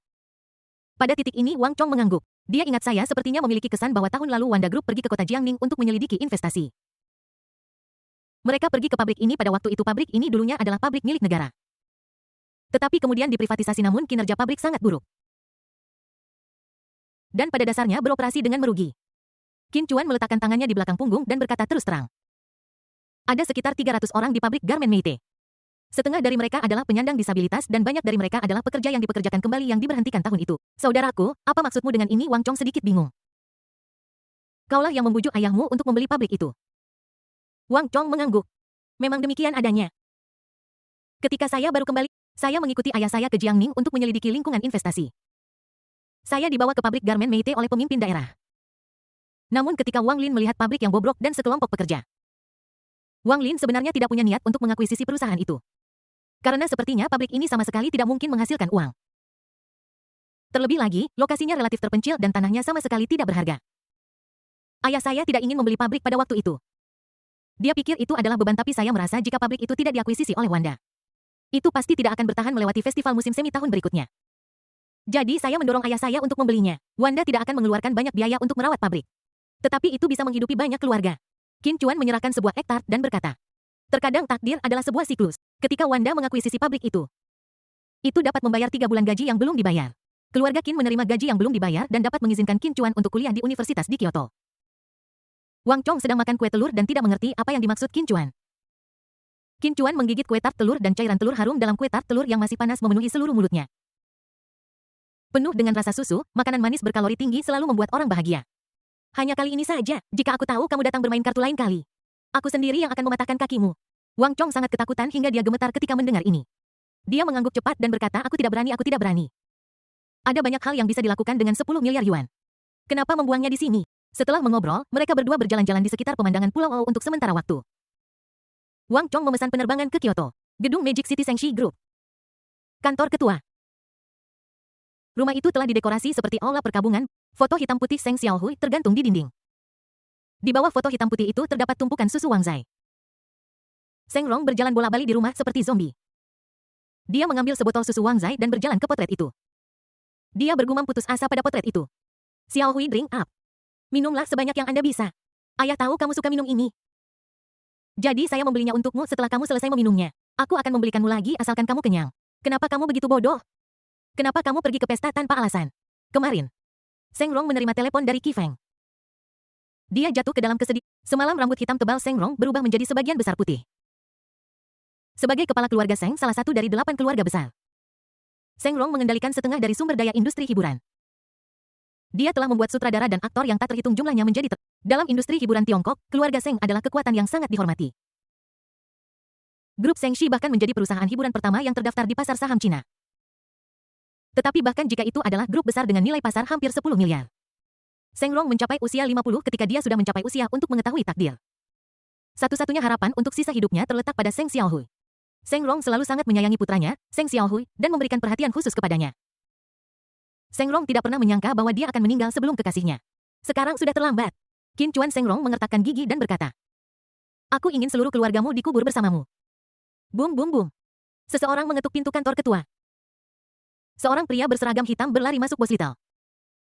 Begitu dia membuka mulutnya, Seng Rong menendangnya. Setelah itu Seng Rong menyeka air mata dari sudut matanya dan meninju dengan keras. "Apa yang terjadi? Tidak bisakah kamu lihat aku sedang berbicara dengan Put?" Seng Rong berkata dengan marah. "Ayah, mengapa kamu begitu marah?" Sebuah suara muda datang dari luar pintu.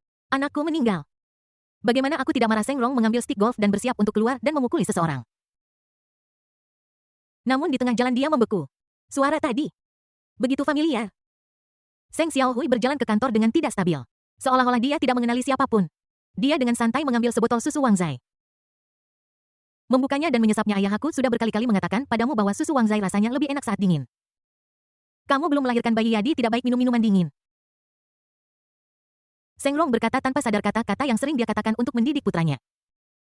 Seng Xiaohui mendongak dan melihat foto hitam putih dirinya tergantung di ruangan itu. Dia menyemprotkan seteguk susu Wang Zai ke wajah ayahnya. "Brengsek ayah, apa yang kau lakukan? Apakah kau mencoba mengutuk dirimu sendiri agar tidak punya keturunan?" Seteguk susu Seng Xiaohui langsung membangunkan Seng Rong. "Aku tidak berhalusinasi, putraku tidak mati." Dia bergegas menuju putranya. Berpelukan dan melompat-lompat bersamanya untuk sementara waktu. Seng Xiaohui mendorong ayahnya yang agak neurotik menjauh dengan ekspresi jijik di wajahnya. "Ayah, apa yang terjadi?" Seng Rong menyeka air mata harunya yang berlinang dan menceritakan seluruh kisah itu kepada putranya. "Dan Qi Feng mempermalukanmu. Qi Feng lah yang memotong lenganku di atas perahu dan mencoba mendorongku ke laut untuk dijadikan makanan ikan." Seng Xiaohui berkata dengan tegas. Mendengar ini, Seng Rong mengulurkan tangannya dan mencubit lengan putranya. "Potong kedua lenganmu, bukankah tanganmu baik-baik saja? Itu Tuan." Qin yang baik hati dan Saledia mengesampingkan dendam masa lalu dan menggunakan obat rahasia tertinggi untuk menyelamatkan saya. Dia mengizinkan anggota tubuh saya yang putus untuk beregenerasi sehingga saya bisa berdiri di hadapan Anda. Tuan Qin, apakah Anda berbicara tentang Qin Chuan? Jangan kasar. Merkin adalah pria yang kuat, dia tidak terduga dan memiliki segala macam cara. Jika saya tidak melihatnya dengan mata kepala sendiri dan mengalaminya sendiri, aku tidak akan pernah percaya bahwa orang abadi seperti itu ada di dunia ini. Seng Rong mendengarkan uraian Seng Xiaohui dengan ekspresi terkejut di wajahnya. Namun, Seng Rong punya firasat tentang mulut putranya. Seng Xiaohui menunjuk ke telepon di atas meja dan berkata, "Ayah, jika kamu tidak percaya padaku, telepon keluarga Mei dan keluarga Diao." Seng Rong mengambil telepon dengan ragu dan menelepon Mei Yifei. "Kepala keluarga Mei dulu." Setelah komunikasi singkat, Mei Suo, putra dari keluarga Mei, mengatakan hal yang persis sama dengan Seng Xiaohui. Mei Suo mengalami patah tulang rusuk oleh Qi Feng serta seluruh giginya. Pada akhirnya dia diselamatkan oleh obat ajaib Qin Chuan. Tidak hanya tulang yang patah yang tersambung kembali, tetapi bahkan gigi bungsu yang dicabut saat masih kecil tumbuh kembali. Mei Yifei, kepala keluarga Mei, bersumpah di telepon bahwa dia akan menyelesaikan masalah dengan keluarga Qi. Masalah ini telah menyentuh batas keluarga Mei. Setelah menutup telepon, Seng Rong berpikir sejenak dan terus menelepon keluarga Diao. Hampir saja berbicara. Namun di ujung telepon sana, dia mendengar Diao Yunpeng mengutuk keluarga Qi. Dia mengutuk selama 5 menit penuh. Mengutuk semua leluhur keluarga Qi. "Aku bersumpah untuk menghancurkan keluarga Qi menjadi abu." Butuh beberapa saat sebelum perlahan mereda. Setelah mendengarkan serangkaian sumpah serapah yang tidak berulang. Setelah Seng Rong menutup telepon, dia akhirnya mempercayai apa yang dikatakan putranya. Tapi ada satu hal yang tidak begitu dia mengerti. Mengapa Diao Yunpeng begitu bersemangat? Apakah Qi Feng memotong kaki putranya, Diao Yang? Atau apakah dia menderita kram? Ketika berbicara tentang Diao Yang, Seng Xiaohui merasakan kejantanannya bergetar. Dan Qi Feng berikan barang Diao Yang kepada Seng Xiaohui membuat gerakan memot. Seng Rong tiba-tiba merasakan hawa dingin datang dari bawah ke atas. Qi Feng ini benar-benar sampah. Keluarga Diao hanya memiliki satu putra untuk 9 generasi. Bukankah ini akan menghancurkan seluruh keluarga? Semalam, 3 dari 8 keluarga besar di Shanghai mencapai konsensus pada saat yang sama. Mereka secara kolektif berurusan dengan keluarga Qi untuk membalas kepunahan keturunan keluarga Qi. Pada saat yang sama, Kota Ajaib Kota Tang lantai 128. Komunitas ini adalah salah satu komunitas terbaik di seluruh Kota Ajaib. Komunitas ini terletak di lokasi utama di Shanghai. Dengan harga yang diminta hampir 200.000 yuan per meter persegi. Berdiri di balkon di dalam rumah, Anda dapat menikmati pemandangan malam mewah dari Kota Ajaib yang ramai. Kepala keluarga Qi, ayah Qi Feng, Qi Lianshan, berdiri di balkon menghadap pemandangan malam Shanghai. Dia memegang telepon dan memutar nomor putranya, Qi Feng. Setelah menunggu lama, panggilan Qi Feng terhubung. Qi Lianshan menyesuaikan napasnya dan bertanya, "Nak, kamu di mana?" Qi Feng berkata dengan suara rendah di ujung telepon. Sesuatu ayah terjadi, saya sedang dalam pelarian sekarang. Qi Lianshan memiliki ekspresi yang menarik di wajahnya. Sondo, kamu tahu bahwa kamu telah menyebabkan bencana besar. Sekarang seluruh keluarga He mencarimu di seluruh dunia. Ayah aku ditipu, Qin Chuan mempermainkanku. Nak cepat kembali ke kota ajaib, bagaimanapun juga kota ajaib adalah wilayah kita sendiri. Jika terjadi sesuatu, ayah bisa meminta bantuan dari keluarga lain dari 8 keluarga besar. Qi Feng ingin menangis tetapi tidak ada air mata. Dia awalnya ingin kembali ke kota ajaib dan menggunakan 8 keluarga besar sebagai pendukungnya untuk bersaing dengan keluarga He. Namun ketika dia berlari ke bandara untuk membeli tiket, namun dia menemukan Seng Xiao Huidiao Yang dan Mei Suo. Dia muncul di bandara dengan utuh dan dalam kondisi baik. Pada satu titik, Qi Feng berpikir dia terpesona. Dia jelas memotong lengan Seng Xiao Hui, mematahkan tulang rusuk Mei Suo dan mengebiri Diao Yang. Namun, 3 orang di depannya tampak dalam semangat yang sangat baik. Lengan Seng Xiao Hui baik-baik saja dan dia masih bisa membawa barang bawaan. Mei Suo berdiri tegak tanpa tanda-tanda tulang patah. Akhirnya ada Diao yang dikelilingi oleh 2 wanita asing. Yang lebih buruk adalah mereka bertiga sedang menunggu pemeriksaan keamanan. Qi mengancam akan menghancurkan keluarga Qi dan Qi Feng. Pada saat itu, Qi Feng menyadari bahwa dia tidak akan pernah bisa kembali ke kota ajaib. Biarkan ayahnya, Qi Lianshan, menanggung amarah Seng. Keluarga Mei dan Diao. Sebaiknya aku mencari tempat bersembunyi lain. Ayah, aku tidak bisa kembali. Nak, jika ada yang ingin kamu katakan, kembali dan beritahu aku, ayah merindukan. Ayah akan pergi mencarimu. Qi Feng menyipitkan matanya ketika mendengar ini. Dia samar-samar merasa ada sesuatu yang salah. Jadi saya memilih untuk mengakhiri percakapan dengan cepat. Ayah aku tidak akan mengatakan apa-apa lagi, aku harus ganti pesawat, aku akan memberitahumu jika aku sudah menetap. Setelah mengatakan itu, Qi Feng dengan tegas memilih untuk menutup telepon. Dengarkan bunyi bip dari telepon handsfree. Butiran keringat seukuran kacang menetes dari dahi Qi Lianshan. Dia menolehkan kepalanya dan menatap kelompok orang di depannya dengan gemetar. Dan berkata, Paman Kun Yu juga mendengarnya, saya meminta anak nakal itu untuk kembali. Anak nakal itu menolak dan saya benar-benar tidak punya pilihan. Paman Kun berkata dengan suara dingin. Qi Lianshan, keluarga Qi menyebabkan keluarga He kehilangan 50 miliar. Wanita muda itu sangat marah dan konsekuensinya serius. Paman Kuntis adalah semua kesalahan anak nakal itu. Itu tidak ada hubungannya dengan saya. Qi Lianshan dengan cepat menjelaskan. Yang perlu dia lakukan sekarang adalah menarik garis yang jelas antara dirinya dan putranya Qi Feng. Karena anak laki-laki itu tidak ada di sini, biarkan dia membawanya terlebih. Paman Kun. Qi Lianshan bersumpah bahwa mulai hari ini aku akan memutuskan hubungan ayah anak dengan anak nakal itu. Oh tidak, Qi Feng, kau boleh membunuhku atau mencincangku sesukamu. Paman Kun memegang pistol Glock 17 baru di tangannya dan perlahan memasang peredam padanya. Otot pipi Qi Lianshan berkedut dan dia dengan cepat berkata. Paman Kun, keluarga He tidak bisa melakukan ini padaku selama bertahun-tahun. Ikan besar yang dibawa keluarga Qi saya ke keluarga He setidaknya bernilai ratusan miliar. Anda tidak bisa begitu saja menyeberangi sungai dan membakar jembatan karena kecelakaan kecil. Qi Lianshan, apa yang keluarga Qi Anda lakukan di belakangku?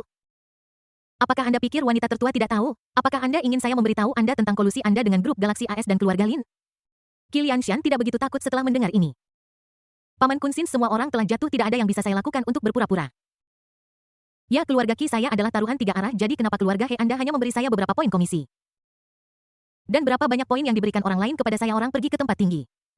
Dan air mengalir ke tempat-tempat rendah. Keluarga Qi saya telah bekerja keras di kota ajaib selama bertahun-tahun dan telah mengumpulkan sumber daya yang sangat kaya.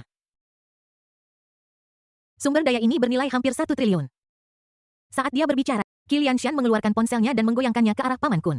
Paman Kun, ikan besar di ponselku ini sudah cukup bagiku untuk mengubah keluargaku dan mendapatkan kekuasaan yang lebih tinggi. Ini juga dapat membuat struktur Pulau Australia benar-benar baru.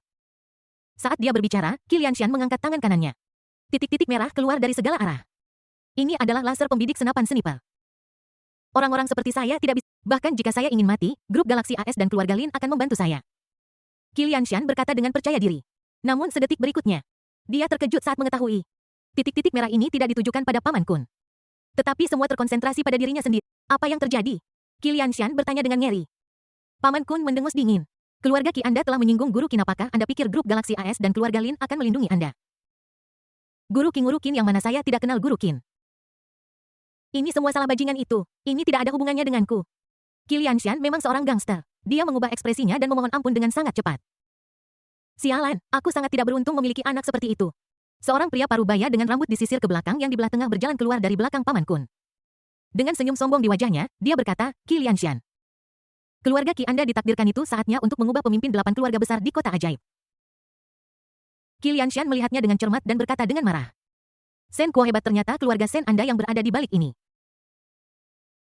Sen Kuo, kepala keluarga Sen dengan tenang menyalakan sebatang rokok dan berkata. Qilian Xianyu terlalu banyak bicara omong kosong. Setelah mengatakan ini, dia tiba-tiba bergerak dan mendorong dengan kedua tangannya. Qilian Xian jatuh ke belakang dan kehilangan keseimbangan. Dia memanjat pagar balkon dan jatuh vertikal dari lantai 28 Tang Cheng Yipin. Kepala keluarga Qi, keluarga kaya di Shanghai.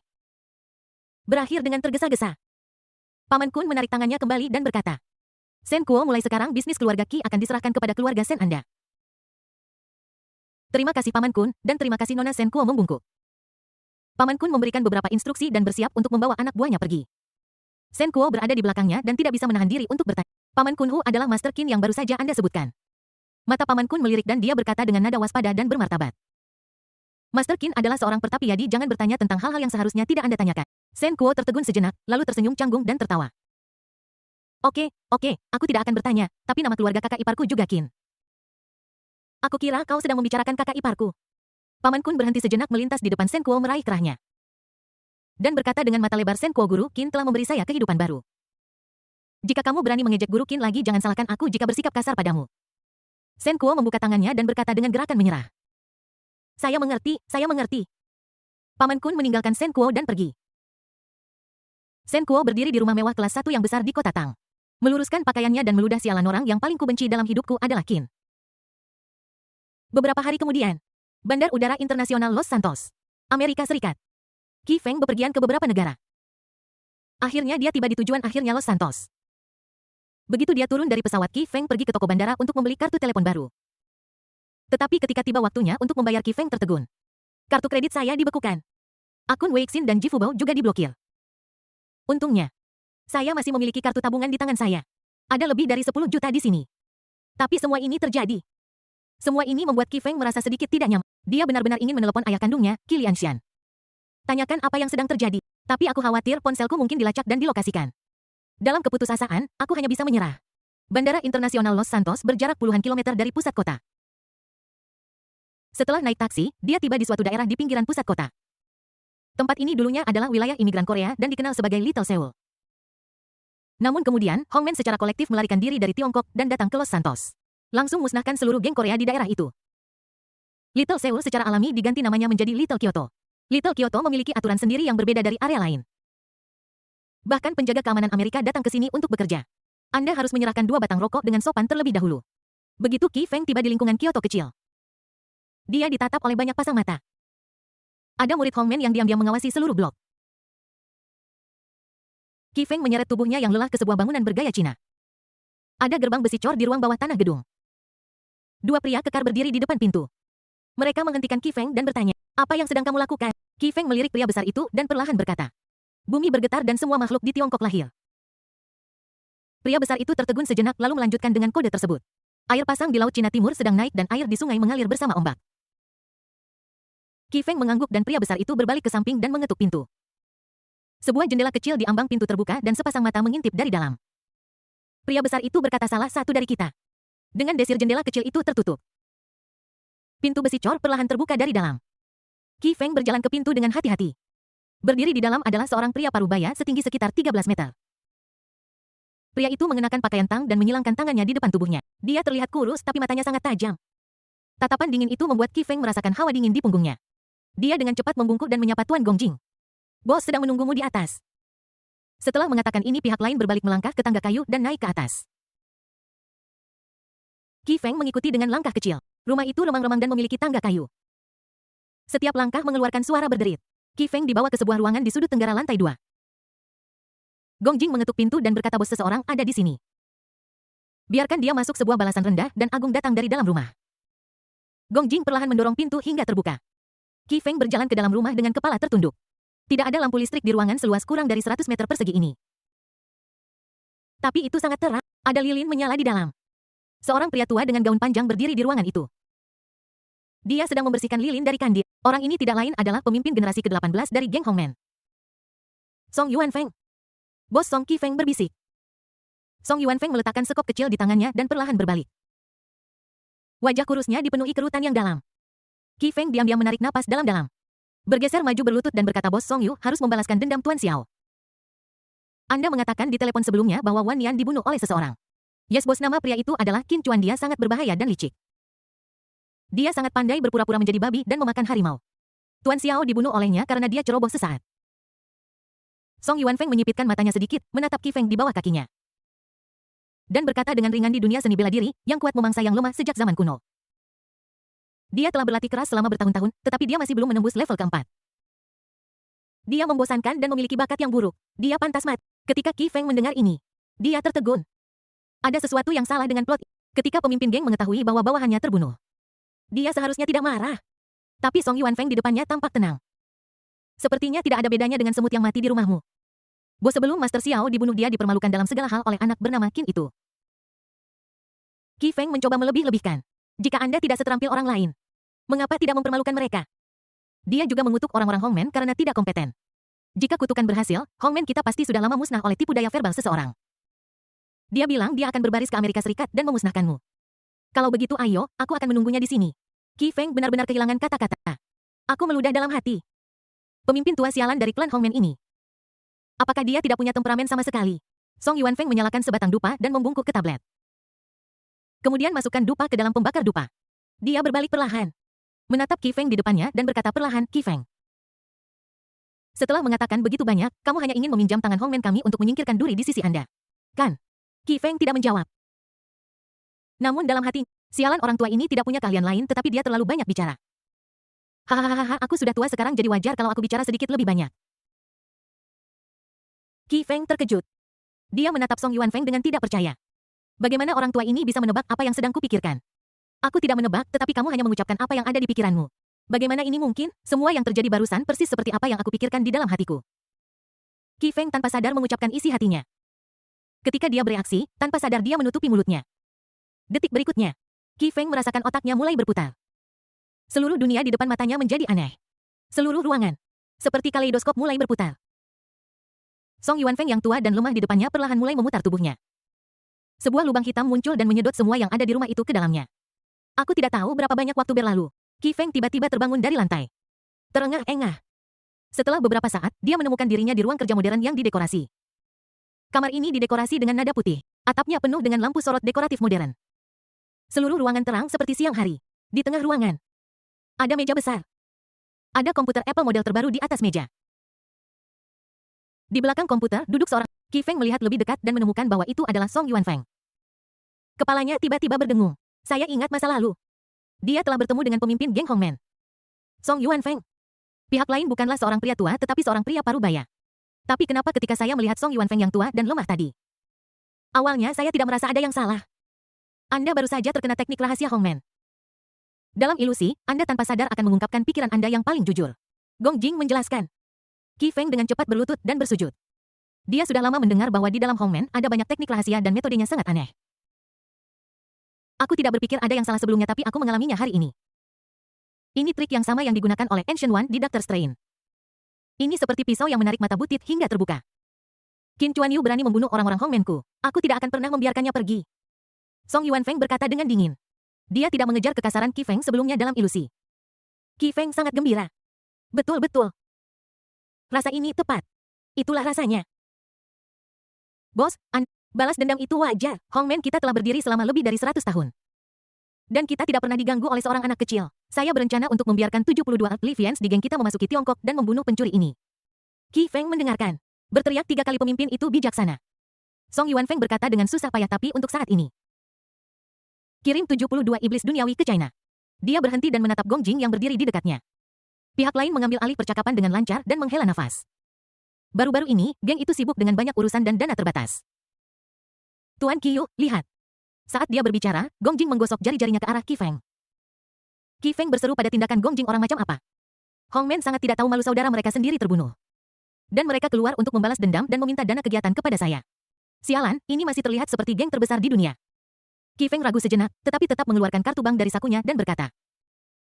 Bos, ada sesuatu yang ingin saya minta dari Anda. Melihat kartu bank. Song Yuanfeng sangat senang, apapun itu, katakan saja padaku. Karena Qin Chuan adalah anak yang tak tahu malu, beberapa kesalahpahaman telah muncul antara aku dan keluarga He dari Aodao. Saya ingin meminta ketua geng untuk maju dan menengahi. Qi Feng mengungkapkan pikirannya. Alasan mengapa keluarga Qi-nya memiliki statusnya saat ini. Dia menjadi terkenal sepenuhnya karena hubungannya dengan keluarga He. Menurut pendapat Qi Feng, apapun yang terjadi, dia tidak boleh kehilangan dukungan dari keluarga He. Jika tidak, keluarga Qi akan tamat.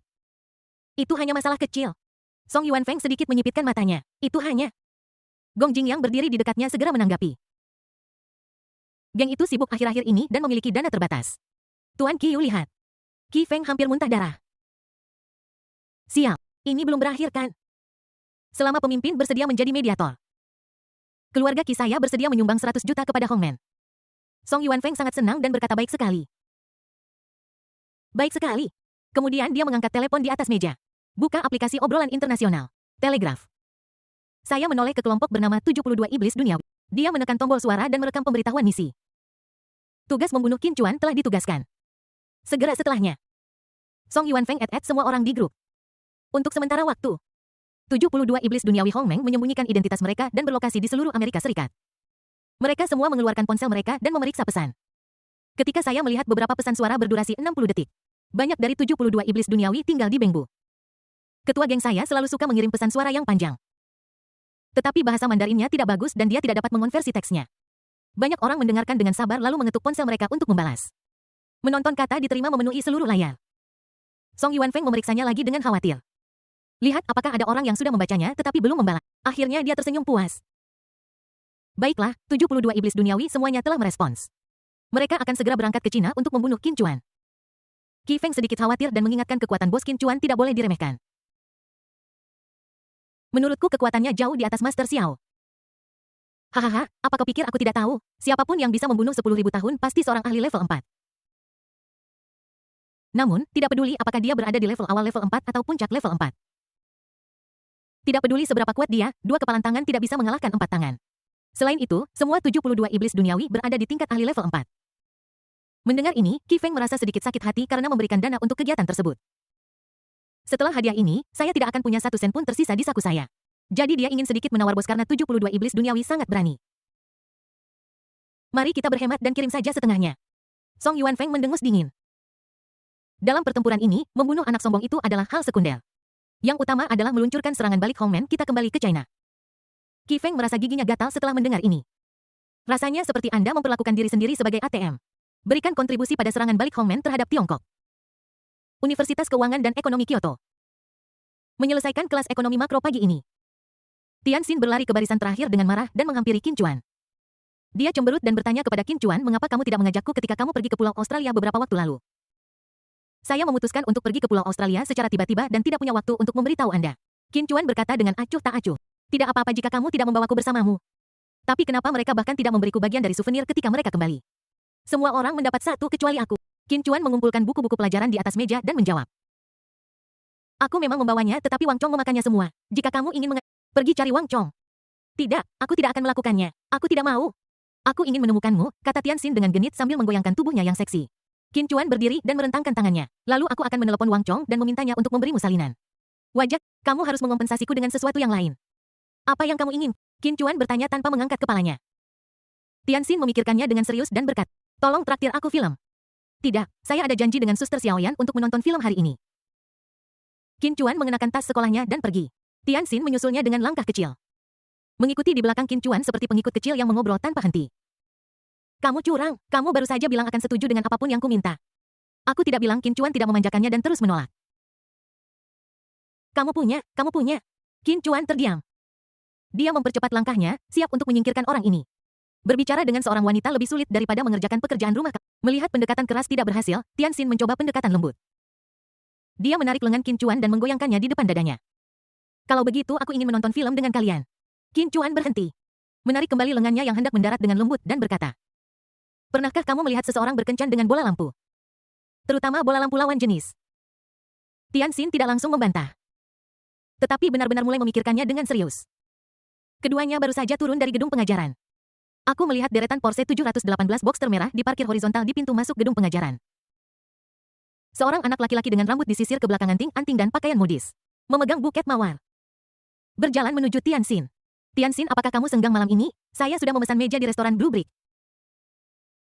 Tianxin yang masih menggoda Qin Chuan detik terakhir. Segera menjadi dingin dan berkata saya sibuk, saya tidak punya waktu. Restoran Blue Brick adalah restoran Michelin Sansin terbaik di Kyoto. Saya harus membuat reservasi 4 bulan sebelumnya. Ada begitu banyak orang yang ingin pergi tetapi tidak bisa. Saya tidak tertarik. Aku tidak akan pergi. Tianxin menolak dengan dingin. Kali ini pihak lain tidak senang dan hendak meraih Tianxin dan berkata, Tianxin, betapa banyak wanita yang ingin datang ke pesta makan malam Sang Guan Wuku. Tetapi mereka tidak punya kesempatan, jangan tidak tahu malu. Qin Chuan menyipitkan matanya. Seolah-olah pemandangan di depannya agak familiar. Sang Guan Wu juga memperhatikan anak laki-laki di sebelah Tianxin. Dia memandang pria itu dari atas ke bawah dan mendapati bahwa dia tampak. Tiba-tiba dia menepuk pahanya dan berkata, sial, itu kamu. Qin Chuan juga ingat pihak lain. Ternyata itu kamu. Sepotong sampah. Setengah tahun telah berlalu sejak hari pertama sekolah. Liburan musim dingin hampir tiba dan Sang Guan Wu dan Qin Chuan bertemu lagi. Qin Chuan Yu, benar-benar hebat, kamu menginginkan Su Xiaoyan. Dan sekarang kamu juga menginginkan Tianxin, kamu tidak memberi ruang bagi orang lain untuk bertahan. Qin Chuan tidak perlu mempertimbangkanmu ketika aku melakukan sesuatu. Sang Guan Wu menunjuk Qin Chuan dan berkata kepada Tianxin. Tianxin, jangan tertipu oleh orang ini, dia punya pacar. Pria ini memanfaatkan uangnya dengan menggoda gadis-gadis lain di mana-mana. Kamu tidak bisa dibodohi. Akan lebih baik jika aku tidak mengatakan ini. Tetapi begitu Tianxin bergerak mendekat ke Qin Chuan tanpa berkata sepatah kata pun. Akhirnya dia memeluknya dan berkata, aku tahu dia punya pacar. Su Xiaoyan dari sekolah kita. Kami juga membuat janji untuk pergi menonton film bersama nanti. Wajah Sang Guan Wu berubah menjadi biru. Plot macam apa ini? Surga itu tidak adil. Dunia sedang menuju kehancuran. Kenapa orang brengsek begitu populer sementara orang-orang seperti saya yang baik dalam karakter dan kinerja akademik selalu ditinggalkan sendirian? Qin Chuan Yu sangat tidak tahu malu setelah mengatakan itu. Sang Guan Wu ingin meninjunya. Namun sedetik kemudian, dia menyadari bahwa dia tampaknya tidak dapat mengalahkan pihak lain. Qin Chuan setengah kepala lebih tinggi darinya. Tapi dia bisa menanggungnya sekali ini. Kedua kalinya Sang Guan Wu merasa bahwa dia bukan seorang pria jika dia terus bertahan. Qin Chuan, jika kamu punya nyali tunggu saja aku, Sang Guan Wu berkata sambil mundur. Dia mengeluarkan ponselnya dari mobil dan memutar nomor. Halo Saudara Long, ini Xiao Wu.